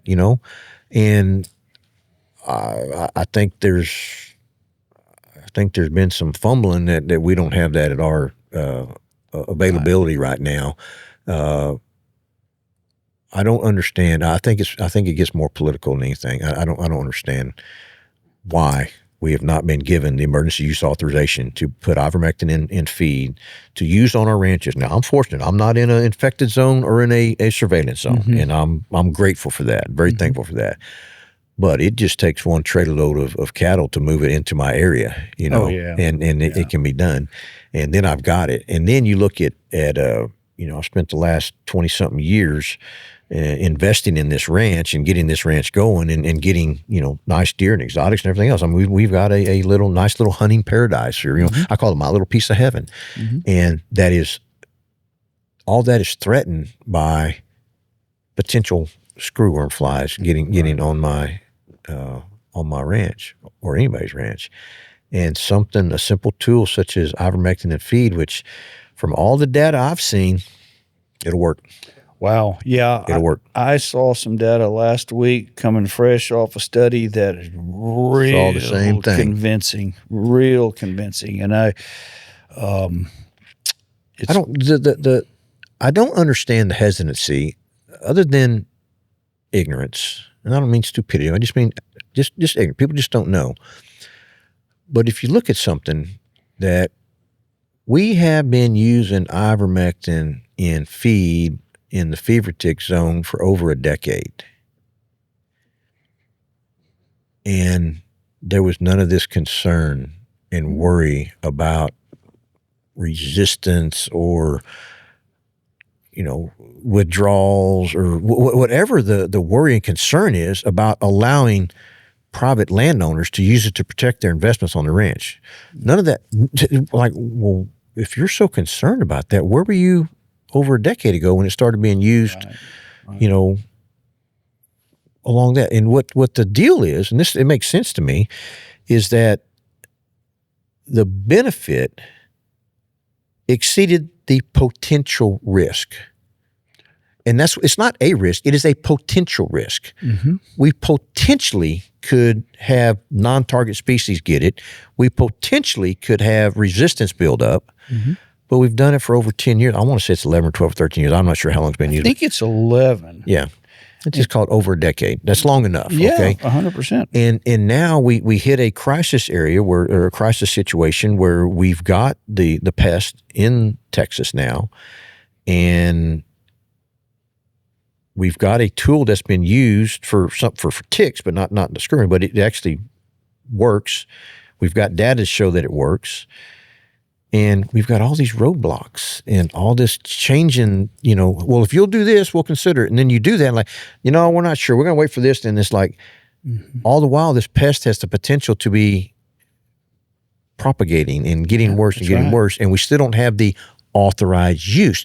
Just because we have the emergency use authorization does not mean it's going to be used widespread throughout the state. But if it hits my ranch, I would love to have that tool in my toolbox. I'd love to have my own 100 million flies to disperse on the ranch. Right. I'll hang on to them until I got it, but I don't. But one thing I can get, it's readily available, it's easy to do, it's inexpensive, is to have ivermectin in my feed. Yeah. And it makes no sense to me. Nobody argues that the sterile fly isn't the very best tool available if you have them. If you have them. And I'm not a scientist, certainly not a vet. And I have a tendency to oversimplify things, but food safety, human health, right? Yeah. They say, what about withdrawal periods of a dosed feed? Well, it's ivermectin, which I can go down the street and buy and drink straight out of the bottle. And people are doing it legally. I've been doing it since COVID. Every time I get a runny nose, I drink some ivermectin, okay? I'm an apple horse-based guy myself, but probably tastes better. Yeah. So there's that. And then there's resistance. Can animals over time build up resistance, or not the animals themselves, but the parasites build up resistance to the drug? Yes, they can. Okay. You go attend our hearing at the state capitol here 2 months ago, and Dr. Dinges, who's the head vet at Texas Animal Health Commission, they asked him point blank, have you seen resistance in the fever tick zone where you've been feeding ivermectin for over a decade? He said, no, we have not. Yeah. Okay, that takes that gun off the table, right? And you're kind of wondering what's left besides politics. Politics. I don't even understand. I don't even understand the political opposition to it. I don't know. I honestly, I just cannot get a grasp on the whys. In the end, if I go to ignorance, maybe they think maybe they think we're asking for something we're not asking for. Yeah. What I'm asking for is the ability to use it if that pest is a threat in my area, until such time that I have the full solution available, and that is the sterile flies. Bingo. At most, we're looking at a couple of years, I would think. Mm-hmm. I think within 2 years, we will have our fly production facilities will be up and running. We will have all the flies we need, and we will push this back down to Darien Gap.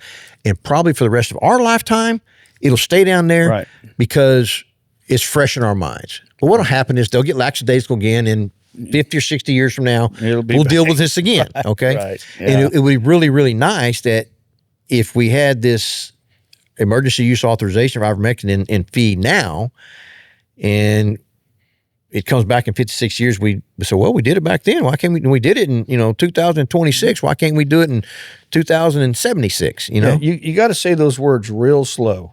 Emergency use authorization. Only. When the emergency's over with, the use authorization's over with. Revoke it immediately. 100%. And we're in favor of that. And you don't get to use it until most people that I know that are advocating for medicated feeds want it if they're in an infested zone. That should be the only place it should be used. I might even stretch it to the surveillance too, because I'm not really worried about the risk. I think that the benefit far, far exceeds any risk. Look, you said I'm a veterinarian, so I'm supposed to know all this stuff. And I don't know it all, but every day I deal with risk-benefit ratios, okay? Yes. I mean, every time I give medication, every time I use anesthesia, every time I do this, do that, whatever, I have to assess the risk-benefit ratio. Mm-hmm.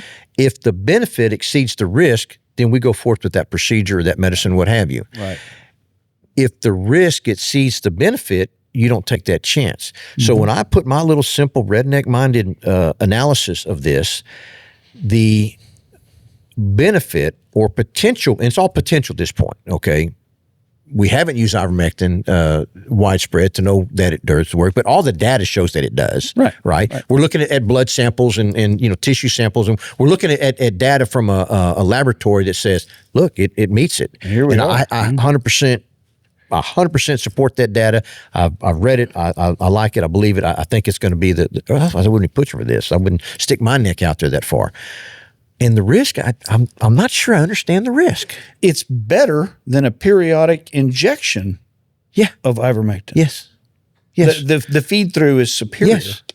And it's something that can be done that we can't give I can't give all the deer in the pasture and exotics in the pasture and all that. I can't give them an injection some level of frequency. Actually, I can't give it to them at all. Right. Right. It's also, it kind of goes back to, I guess you might call it the honor system. Nobody wants to spend extra money on their feed if they don't need to do it. You're not going to do it willy-nilly just for the fun of it. If we had the flies, why would I spend the money? Let the government put the flies out. 100%. And I wish that's where we were today. I don't have to be putting feed out. I don't have to buy extra medicine in my feed, all that. Just let the government put my flies out. Perfect. But we would all shut up and go away. 100%. Be done. We wouldn't have this conversation. Make it all easy. Yeah. I don't get it. There's got to be something there that I'm just not seeing, or is it hatred? Is it I think a lot of it really truly is just ignorance. They don't know. They don't know what we're wanting. Maybe that's our fault because we didn't express it well enough to say that, look, it's just till the emergency's over with. That's all we're asking. We're not asking for it forever, for perpetuity. I don't want to buy it forever. No. It's expensive. Why would I do that if I didn't need it? Yeah. It's just one of those deals. I don't know. Well, again, fortunately, from what I see and hear, a number of cases, we get the report, there's another case. But, when you think about, I think we're up in the 40s, some 40-something confirmed cases of screwworm, I don't know, 43, 45, whatever it is, 40-something. It could easily have been 10 times that. Oh, for sure. I tell you what I'm a little bit afraid of, and I'm not being pessimistic, just being a realist. Realistic, yeah. This ranch we're sitting on right now, the grass is 4 feet high. You can't see a fawn unless it's standing in the road. There's no hunters in the pastures. Yeah. There's nobody out there in South Texas. It's 105 degrees. Yep. And they say we haven't had a single case in wildlife in the state of Texas. It's impossible. I would agree. I don't think we don't have the eyes out there in the field. We could have lost half our fawn. I don't think that's the case. No. But we could have lost half our fawn crop and we wouldn't even know it. Yeah. Those little guys weigh 12, 14 pounds and they're in grass this high. Yeah, we might we might look back in a couple of years and we have nothing of this age class. Yeah. And no. Yeah. Again, I guess I go with I don't have anything but speculation to say that it's worse than it actually is. Right. It's just speculative. And yeah. I don't want to go there. But I honestly worried when it got here. I thought, oh, my God, I'm going to be getting phone calls and it's going to spread like wildfire. Fortunately for where I'm at, it's kind of spread to the north and to the west. Right. And nothing has moved eastward towards me, which... They're out there pounding on that elk you're trying to hunt here next. We checking that, yeah. Yeah, isn't that strange how it's shown up primarily in the Western Hill Country? It makes me wonder, is it the weather, is pushing it that way? I mean, flies aren't fighting the headwind. They're going with the tailwind, and they're going maybe the winds have all blown that direction for whatever, And it could be, they had the flies, the defense line was further south where they were so bad. In the last time we had an epidemic, it could be a whole lot of things. Yeah. We've been lucky so far, though. I think we can agree on that. For sure. I'm I've been looking. I get pictures all the time from people like, you think this is screwworm, and they got a camera picture of a deer with a wound on. Like, I mean, I don't know. We're not going to tell from a fuzzy game camera picture whether it is or not. Tell you what, I was very young, but I've seen it and smelled it. Yeah. And you're probably going to know. Oh, yeah. I think you'll smell it on the, you'll smell have the a animals pretty good idea when you actually see it. Yeah. Would you say, Scott, that EHD is still the number one deer killer in the state of Texas? No way to prove it. Well, I mean, for sure, it's a much more. I think we see not just the state of Texas, but across the United States. That we get more deer. It's worse outside of Texas. Yeah, we fortunately got some resistance here in Texas just because it's a prevalent disease. It's like anything. If it's been around long enough, you develop resistance to it. So when it shows up in those other states that never seen it before, those naive animals, it's kind of like the COVID deal. When COVID first hit, there's a lot of naivety there, and so unfortunately, people died from it. But when was the last time you heard of a COVID death? I don't remember. I mean, it's, we were hearing them boom, boom, boom, boom, boom, and now it's all of a sudden herd immunity, Yeah. No, EHD, bluetongue, both, those are real deer killers. Yeah, and when they come and when it hits, when you get that storm, man, I just hunker down and weather it. Not a lot you can do about it, especially in the free ranging herd. Yeah. In the pens, you might get a little bit of a chance to treat some things, but it's I hate it. I mean, you've been in the breeding business, it's coming. It's just a matter of time for the next one comes. And I'm gonna what's the word? Segue into something different on the CWD issue. Mm-hmm. Okay, within CWD now in the captive industry, we started doing genetic testing for CWD durability. Mm-hmm. Well, I believe it's more than just CWD durability. I think it's just basically immune system strength. That I think that if you've got the genetic makeup to be more durable against CWD, you're also more durable against EHD. You're more durable against whatever. Mm-hmm. That's my belief. I'm not a scientist, but I have a science background, so I'm not a scientist. But that's what it appears to me, is that particular genetic durability that we're choosing for is not just against CWD. That it's actually it's just overall health. Right. Right. It makes sense to me if I understand immunology enough that it makes sense that if you've got if you're more susceptible to one thing, you're probably more susceptible to multiple things. Mm-hmm. If you're more, I don't use the word resistance for CWD, but if you're more durable against one thing, you're probably more durable against other things because it's a lot to do with your immune system. Right. Right. And so I think that's kind of the underlying thing is we're selecting for some of that durability, and I think we're getting, and I didn't want to say it, I'll knock on wood somewhere. I haven't seen the EHD in my pens I'm due. Let me just put it that way. I'm due. And but you're also selectively breeding for that resistance. Big time. And in any industry, in any field in the world, that's a beautiful thing. That's what cattle ranchers do, is breed for success. Yeah. Breed the ones that work, do away with the rest of them. And I think it's a tremendous opportunity for the captive deer breeding industry. If maybe it's screwworm, maybe it's something else wipes out millions of deer. And if we've got these pens of deer that are bred to survive those outside influences that can benefit everyone else in the world by restocking, how do you make that a bad How is that a bad thing? Somebody please explain that to me. Yeah, Like say, make it make sense. Yeah. Why is selecting for something that has a greater chance of surviving a bad thing? I don't get it. But it's the hatred, it's the cut off to spite your face, it's hypocrisy, it's all this stuff's out there, which I'm at a stage in life where I just ain't got a whole lot of time and energy. I want to deal with that kind of stuff. I'm gonna do what I believe is right in my mind and my eyes, and for my ranch and my breeder pens and all that. And as long as it's not illegal, you can get your panties all watered up all you want to. It ain't gonna change what I'm gonna do. Yeah. And that's kind of how I look. I'm not gonna mention the names, but the names and all that. Like, we're not gonna have a conversation. There's no reason to, because you're not coming together. No, it's well, you and I have similar backgrounds when it comes to these type things. I mean, I think we've both been on the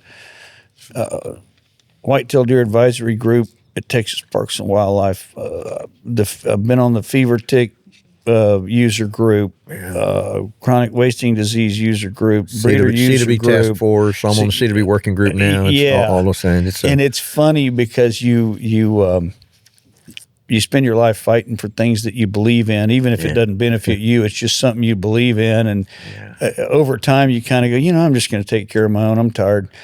I had thought that, so I've been on it was the CWD task force. It started in, I want to say 2002. And I was one of the original people on it. And I've still been on it. And now they changed it to CWD working group, but I'm still on that group. And, that's 24 years of, how many trips to Austin, how many, a bunch. All this, just, you've done it. It's a lot. Now, my thought was like, okay, this is my thing. I'm gonna try to be part of the solution to this particular problem. Right. Whew. Then you find out everybody else doesn't want a solution. After 24 years, and we're still kind of beating the same dead horse, having the same conversation, and with CWD, it's they put together a group, Parks and Wildlife did, where they invited certain people to come and give testimony to the commission. And I was fortunate. I got invited to give testimony. And what was nice about this is that you weren't limited to a minute or two or three, whatever it is. You can't. That's dog and pony show stuff. Okay, when you say you've got, you got your 3 minutes, and they giving you 3 minutes, but you don't have time to just checking a box. Yeah. Well, I got the opportunity to present.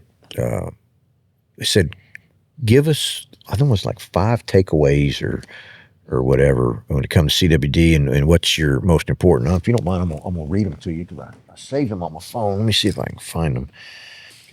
All right, here's my CWD takeaways that I shared with the commission. So number 1, CWD is in Texas and is here to stay. It's time to learn how to live with it, where it is known to exist, and to continue to reasonably mitigate the unnatural spread of it through carcass movements and movement of live deer. Number 2, these numbers are going to be off because this has been a while back. This was back in 2023, November 2023. CWD is a low prevalence disease. In over 10 years and over 200,000 tests done across the state, 99% have been not detected. The current prevalence rate of CWD in the free-ranging whitetail herd is around 0.02%. CWD is not population limiting due to the reproductive capability of deer, and humans are not known to contract CWD.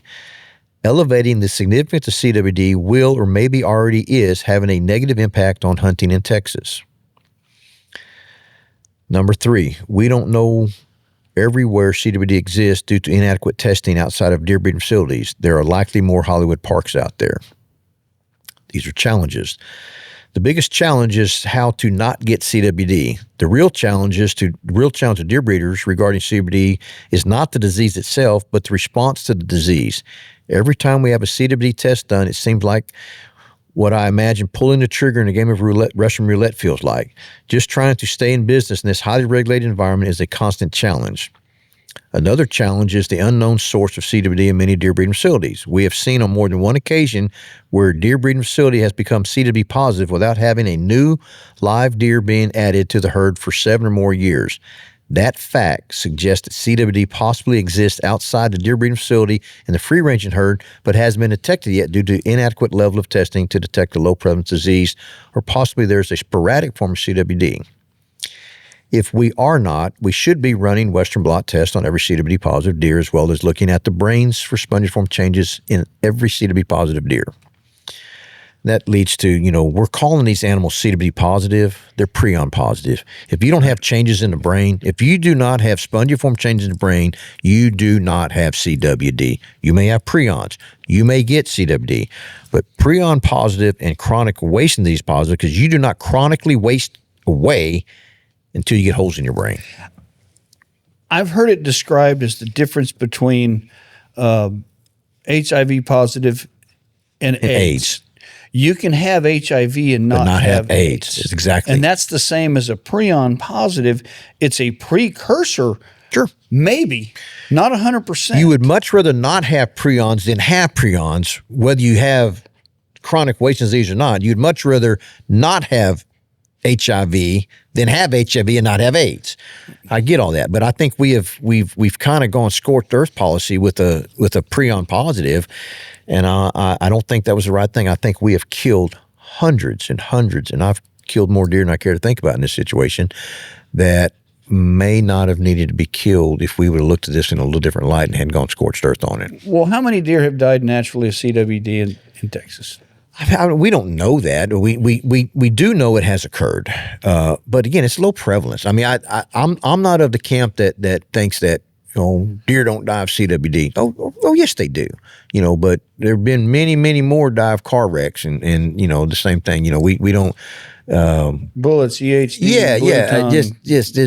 There's a deer die of a lot of different things. CWD can be one of those things, but a deer's got in the state of Texas, the deer has a much greater chance of dying of an automobile or a bullet or a predator or starvation or EHD bluetongue than they do of CWD. The prevalence rate will tell you that. What is the prevalence rate of deer deaths automobile?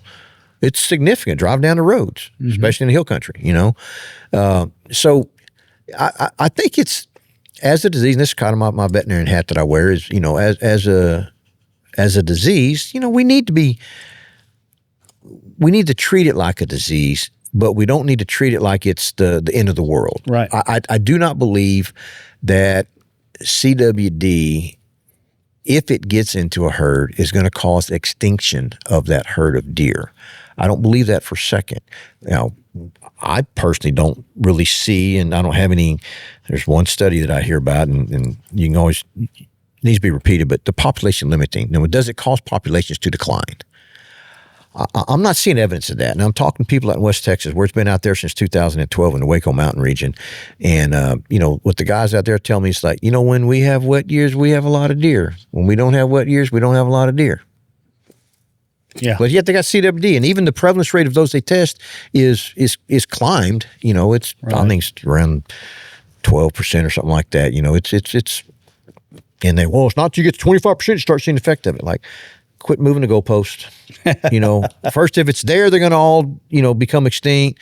And then it's got to be a certain percentage before they, start seeing declines. And what's the next goalpost movement? Right. Listen, right. You can't, this is not a disease that we're ever going to, control, eradicate. Do I believe that as captive people that we have a responsibility to, mitigate the risk of moving it? Yes, I do. Of course. Yeah. I think, me personally, I think that the postmortem surveillance is all that we should have to do, of testing animals in our pens that die over 12 months of age. I believe the antemortem this is kind of, it goes back to that risk benefit. I believe that the ante-mortem testing that we have been doing, I believe that the risk of doing that exceeds the benefit. We're doing surveillance in breeder pens through post-mortem testing. And this is the part that gets me when I start trying to have, intelligent conversations with people. This is a highly contagious, always fatal, doom and gloom, blah, blah, blah, blah, blah. Well, if it happens to get into your breeder pens, then it should, it's such confinement, in close captivity, that it should spread relatively quick, and someone's going to die, and you're going to catch it that way, So that's a good surveillance versus cutting pieces of their rectums out or tonsils out, and we lose deer to just to capturing them to do that, Right. Of course, it's this time of year, we're in the process of testing to get bucks ready for movement and all that, and it's hot, and then animals going to stress, and we're going to lose animals to that. So, I don't know. That's a debacle that I wish we could come to some sort of common ground, both sides and all sides. It's hurting. It's hurting the outdoors lifestyle. It's hurting hunting license sales. It's hurting all of that. I agree, and I've had hunters that say that, "Oh, my wife won't let me bring the meat home because she read some good housekeeping article about CWD, killing your kids, kind of a deal, which doesn't happen, by the way. No, never been proven. No, I was at the there was a CWD symposium. I can't remember what year it would have been, 15 or 16 or 17, when they first found one in a facility here in Texas. And 15. There was a scientist there that was a big old boy. He was a solid 300-pounder. And he was giving he was a scientist. He was giving his testimony on what he knows about the disease. Yeah. And somebody brought up, transmission to human beings, and he said, not possible. And they said, well, how do you know? And he said, well, actually, a couple of years ago, I killed an elk in Colorado, and I went and had it tested, and it was positive. And he said, I packaged it up and took it home and ate the whole damn thing. And he's a big boy. Yeah. And he held his hands out and he goes, do I look like I'm wasting away? Yeah. He knew that it had the disease, and he was so confident he ate the meat. I made this statement for, said, would you eat a known CWD positive animal? I'm like, yeah, I probably would. I'm not too concerned about it, but I'm not sure I'd feed it to my family. Yeah, unknowingly, a known positive. Yeah, I would eat a known positive. I wouldn't have any. I'm really not worried about it.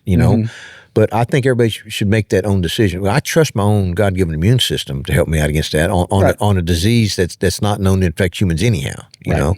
I wouldn't take one to take it to the church picnic. I wouldn't. I would out of an abundance of caution for other people. Yeah, and that's. But would I eat it? Yeah, I'm not scared of it. But I guess where I look at, what if I'm wrong? What if I take it and there is that first child that gets it, and that's on me. I'm unwilling to carry that burden. So yeah. But me personally, I ain't scared of it. Yeah. That's I'm not like, well, let's spread some out in the pasture, see if my deer can get it so I can eat some of it. No, I'm not going to do that, But I tell you what, if I happen to end up being a CWD positive ranch, I'm still eating my deer. Yeah. I'm still eating my deer, okay? I like it too much, we eat it too much, Yeah, so sure. I'm not too scared about it, so. Oh, well, I'm going to get back to your elk hunt because I'm interested. That's a Texas hunt, right? You got coming up? It's on my, I'm getting at that stage in life where I'm starting to bucket list some things, on hunting I want to do. So I got me a mountain lion this year, which has been on my list for a long time. Where'd you kill that? Out in the Glass Mountains out in West Texas. In Texas? Cool. Oh, yeah, Texas, big old Tom. It was really a fun hunt. With dogs? Or? Yeah, with dogs. High West Outfitters. Jim Breckbean is just a great houndsman. And I don't know him, but my gosh, seem to be doing a good job. Yeah, they run a first class operation. Kudos to him and getting me on a big cat, and it was fun. It was I really enjoyed it, and I can't wait to get it back from taxidermist and put it up in the trophy room. But another thing I always wanted was a Texas elk, and I killed a big Texas elk in 2024, 414 inches. But here's the thing. It was on a high fence ranch. Okay. They'd been brought in like 10 or 11 years ago. And this was old. It was like an 11-year-old bull. I mean, 414 inches. He's a big bugger. Yeah, and it was a challenge. I'm not gonna lie. It was a challenge. I had to shoot him at 250 yards across the canyon, and then the work began to get him. But beautiful elk. I'm very proud of him. He's a Texas elk, but I'm really looking forward to a free range, low fence, elk out. There you go. In Back West to what Texas. we were talking But you know what? about. They'll both be on the wall. Not like I'm ashamed of that one, but I'm proud of this one. No, I'm proud of both of them. They're both beautiful animals and different hunting experiences. It's like, hunting in a big lake or hunting in a stock tank that you stocked with Big Bash. And it's just. God, I tell you, these Texas elk are huge. Yeah. I don't know. Yeah. I don't know if most people understand that the elk went extinct at one time in the state of Texas. Yeah. And they were elk brought in to repopulate them as exotics. Yeah. And they have proliferated, Yeah. both high fence and low fence. Yeah. In fact, most of that country out there is low fenced. Yeah. And I don't know where those genetics came from. They're nice. But these are some big elk. We're hunting on the Bright Ranch out there in West Texas, and it's they've got some great. Morgan told me he's sure enough got some good ones. He's got some good ones. And I saw one that your friends at High West killed last week. I hadn't seen that. Ooh, The good one? pretty solid. Yeah. I mean, so my point is they must have brought in some really nice genetics because they seem to be across the board. They probably got lucky bringing in genetics. They didn't know what they brought. It just happened to be good genetics. Yeah. It just happened to be the ones wherever they got them from. They brought them in, had to get because yes, there's a good little genetic base out there for 350 plus, which is a great elk. Absolutely. I mean, it's. I think you have a hard time killing a bigger one in Colorado. Yeah. Which is arguably better habitat and but probably better elk country all the way around. Yeah, so crazy. But looking forward to that. We're going next month. We're going to September. That'll to do be a that. super time. And I love that country out there where you're hunting too. I'd love it so much. That's like going, like a 5-day, stress relieving retreat to me. And just almost sometimes I don't really care if I pull the trigger. Just sitting and glassing and being out there in good company too. That's the other thing too is all that has to do with the animal is just icing on the cake. Being out there, Morgan's great. I really enjoyed, hunting with him and spending time with him out there. Just a great guy. He's a good dude. Good outfit out there, great animals. It's kind of like I'm at least once a year I'm going out there to get some therapy, and just drive around. And earlier you mentioned we're killing some aoudad out there. Yeah. Man, what a fun animal to hunt. And let me tell you I'll tell you. You got time for an aoudad story? Yeah. So we were out there in February this year. Went out there with some guys. I shot one in May of last year. It was just me and Morgan on the hunt. Chase Clark was supposed to go, and he got sick, couldn't go. So Chase and Amy were supposed to come. So it was just me and Morgan. We had the whole ranch to ourselves. Nice. And so you're not in a rush. You got plenty of time. You're going to find a good animal. So I shot a 30-inch aoudad out there. Longest shot, 675-yard shot, longest shot I ever done in my life. That's a poke, yeah. Yeah, 675-yard shot. Was great. Enjoyed it. Plumb fell in love with it. I don't need another addiction, but I got one now. And so went out this year with some buddies, and I think Chase and Amy went. I think we're like 5. Let's see, Brad, Chase, Amy, Randy, David. I was number 6. There were 6 of us out there in camp. I'd already killed one. I wasn't in a hurry to kill another one. I wanted to get everybody else shot out first, and one of my buddies had missed a couple times at 600-yard shots, and he was a good hunter. He'd done a lot of hunting, and he was very down on himself. And we were supposed to stay and hunt through Sunday and then leave on Monday. He's like, one of the hunters had already shot out, so he was going to leave on Sunday morning. my buddy that had rode out there with me, so I'm just going to go back with him, have my wife come pick him up and all that. I said, man, come on. Just we got a plan. Stay one more night. Just stay one more night. And he said, well, I got to be back. I got to be back tomorrow night because I have to take my wife to the doctor on Monday. And I wouldn't plan on coming back till Monday. I was going to, hunt Sunday and come back Monday. And so we had a plan. We said, we're going to be up on we're going to get up. We went to bed early, didn't stay up, drink or anything. We're going to get up early. We're going to go to bed early, get up early. We're going to top that mountain before daylight. We're going to set up at a water hole up there. And they always come water in the morning. It's very, very common. So we get up there, and we make our little walk to we're 129 yards from the water trough up there. And we're just sitting there. We're sitting on rocks, just waiting. And sure to dick, in about 450 yards, out comes this nice aoudad. He's like, man, just hold tight, he's coming to water. And he does the looking around, we're just sitting there very still, he comes down there and my buddy shoots him, drops him in his tracks. By 9 a.m., we got him loaded. We were taking pictures, got him loaded and drinking a beer, and it's like just everything's great. So we started going back to camp. It's like an hour and a half drive or so back to camp through the, everything. And so Morgan asked me, he said, you want to hunt on the way back? Everybody shot. So 5 people shot one. I on one hadn't shot, and I didn't care. I didn't really go as a hunter. I went as a. That wasn't you that shot in the morning. No, okay. my buddy shot this one, and I told him, I said, look, man, I said, we'll take you out in the morning. We'll be on the road by 12. I'll get you home by 8 o'clock, and then you can take your wife to the doctor. I know how that goes. So we start, we got everything loaded. We drank our beer. We're heading back to camp. We're going to load up and go. And Morgan said, hey, you want to hunt on the way back? Yeah, sure. Find me one. I'll shoot one, And so sure enough, we pulled, we took a little walk over this, looked there. Hey, there's a good one there, and I don't know how big he was, but it was a nice one. Bedded down, facing away from me. He said, yeah, get one, get down there. So I get down, shot 420-yard shot, and I shoot him. Whack! He gets up. Sounded like a good hit. They're tough. He gets up and put another one in my crank now. Whack! Sound like a hit again, And he kind of topped this little ridge. He's like, man, this sheep's got two bullets in him. We're gonna go find him dead. This has got to be, So we told two buddies, David and Randy, said, y'all go get in the buggy. Y'all drive around, go down the bottom of the mountain. We're going to walk across this little valley right here. We're going to go over that ridge. We're going to find that all that. We're going to cape him out. We're going to carry him down the mountain. We'll meet you at the bottom of the mountain. Mm-hmm. Me and Morgan walk over there. We can't find him. And we're walking and we walk. And we start doing back and forth down the side of this mountain, back and forth. And, it's getting, we're supposed to leave at 12. And, fortunately, we had cell phone service there, so I called my buddies. I said, hey, man, we can't find him. Y'all take my truck, go back. I'll ride back with Morgan tomorrow. I said, no, we're gonna stay with you. We're gonna stay with you. I said, okay.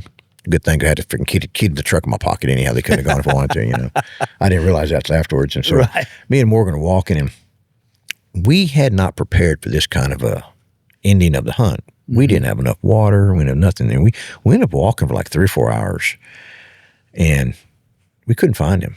Somewhere amongst that side, the idea of a helicopter came into play.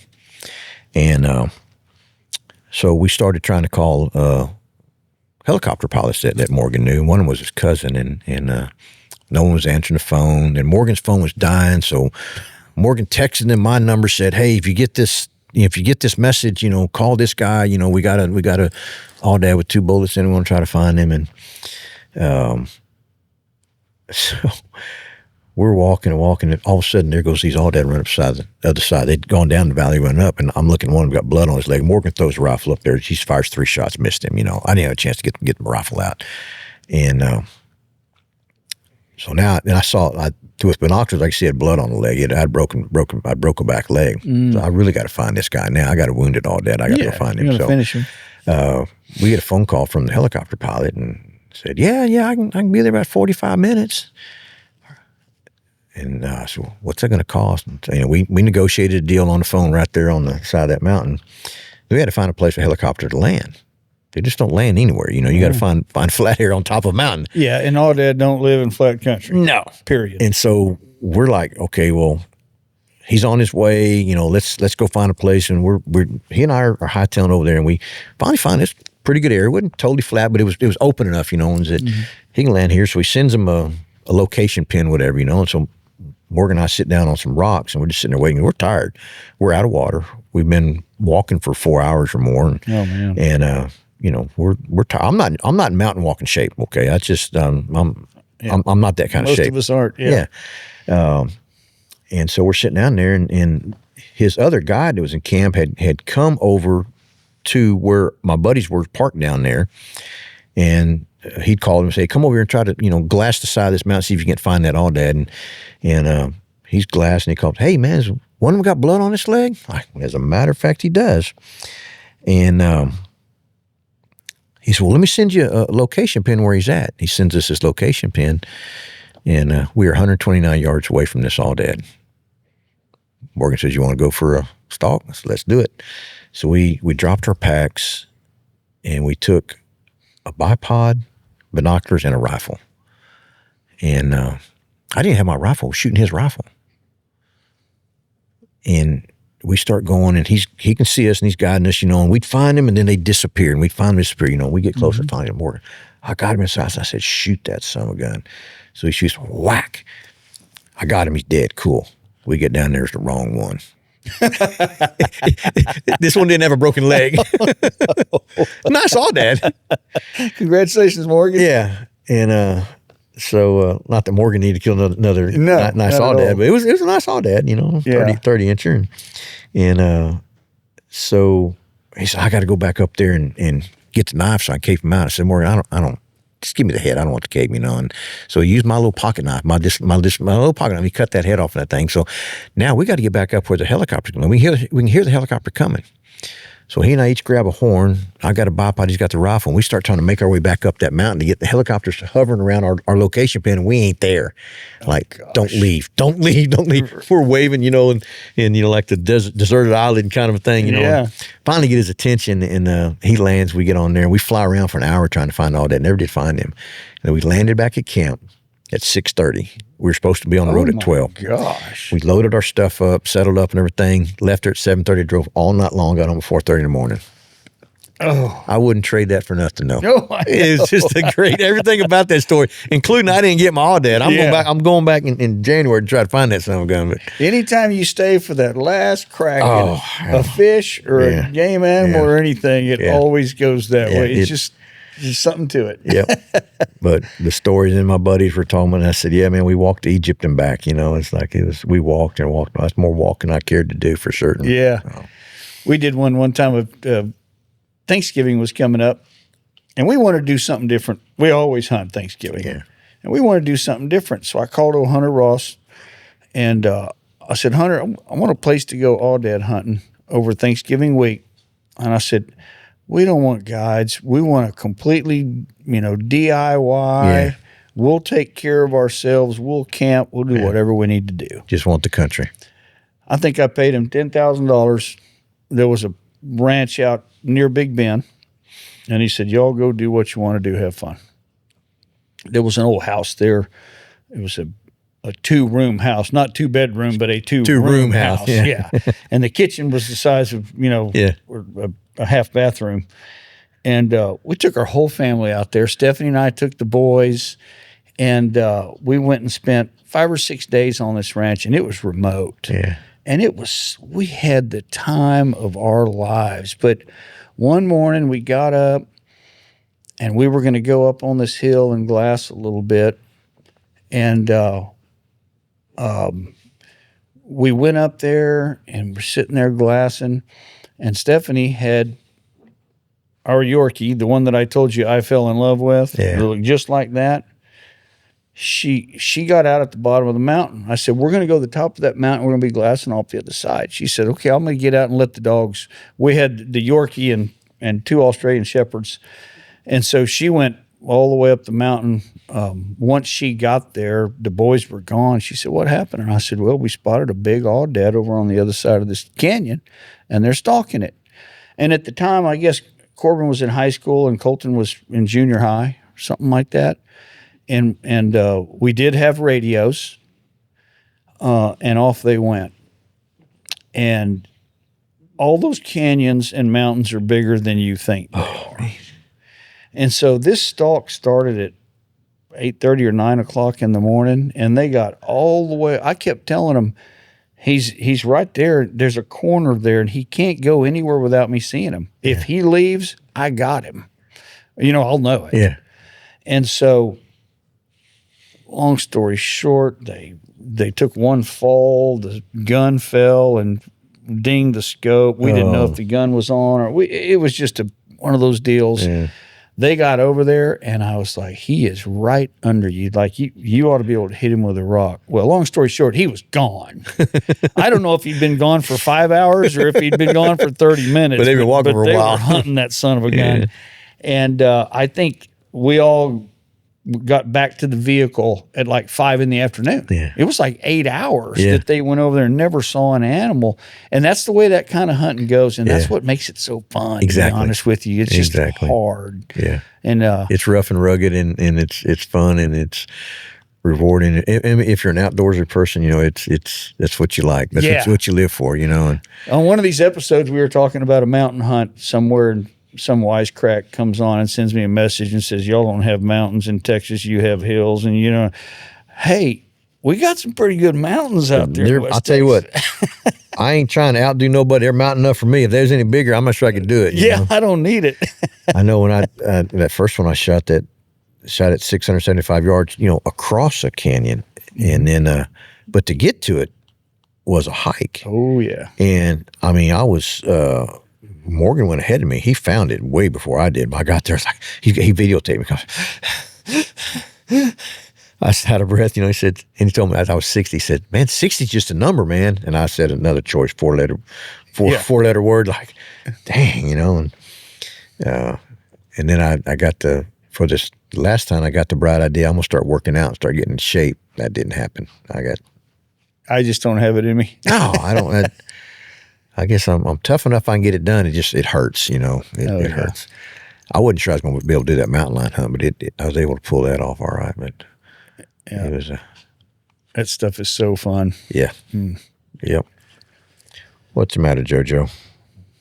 He says, "Man, it's time to go, Dad. We've been busy. You've been sitting there long enough. A lot going on." He sat through a bunch of surgeries today, didn't he? He did. He lays under my table.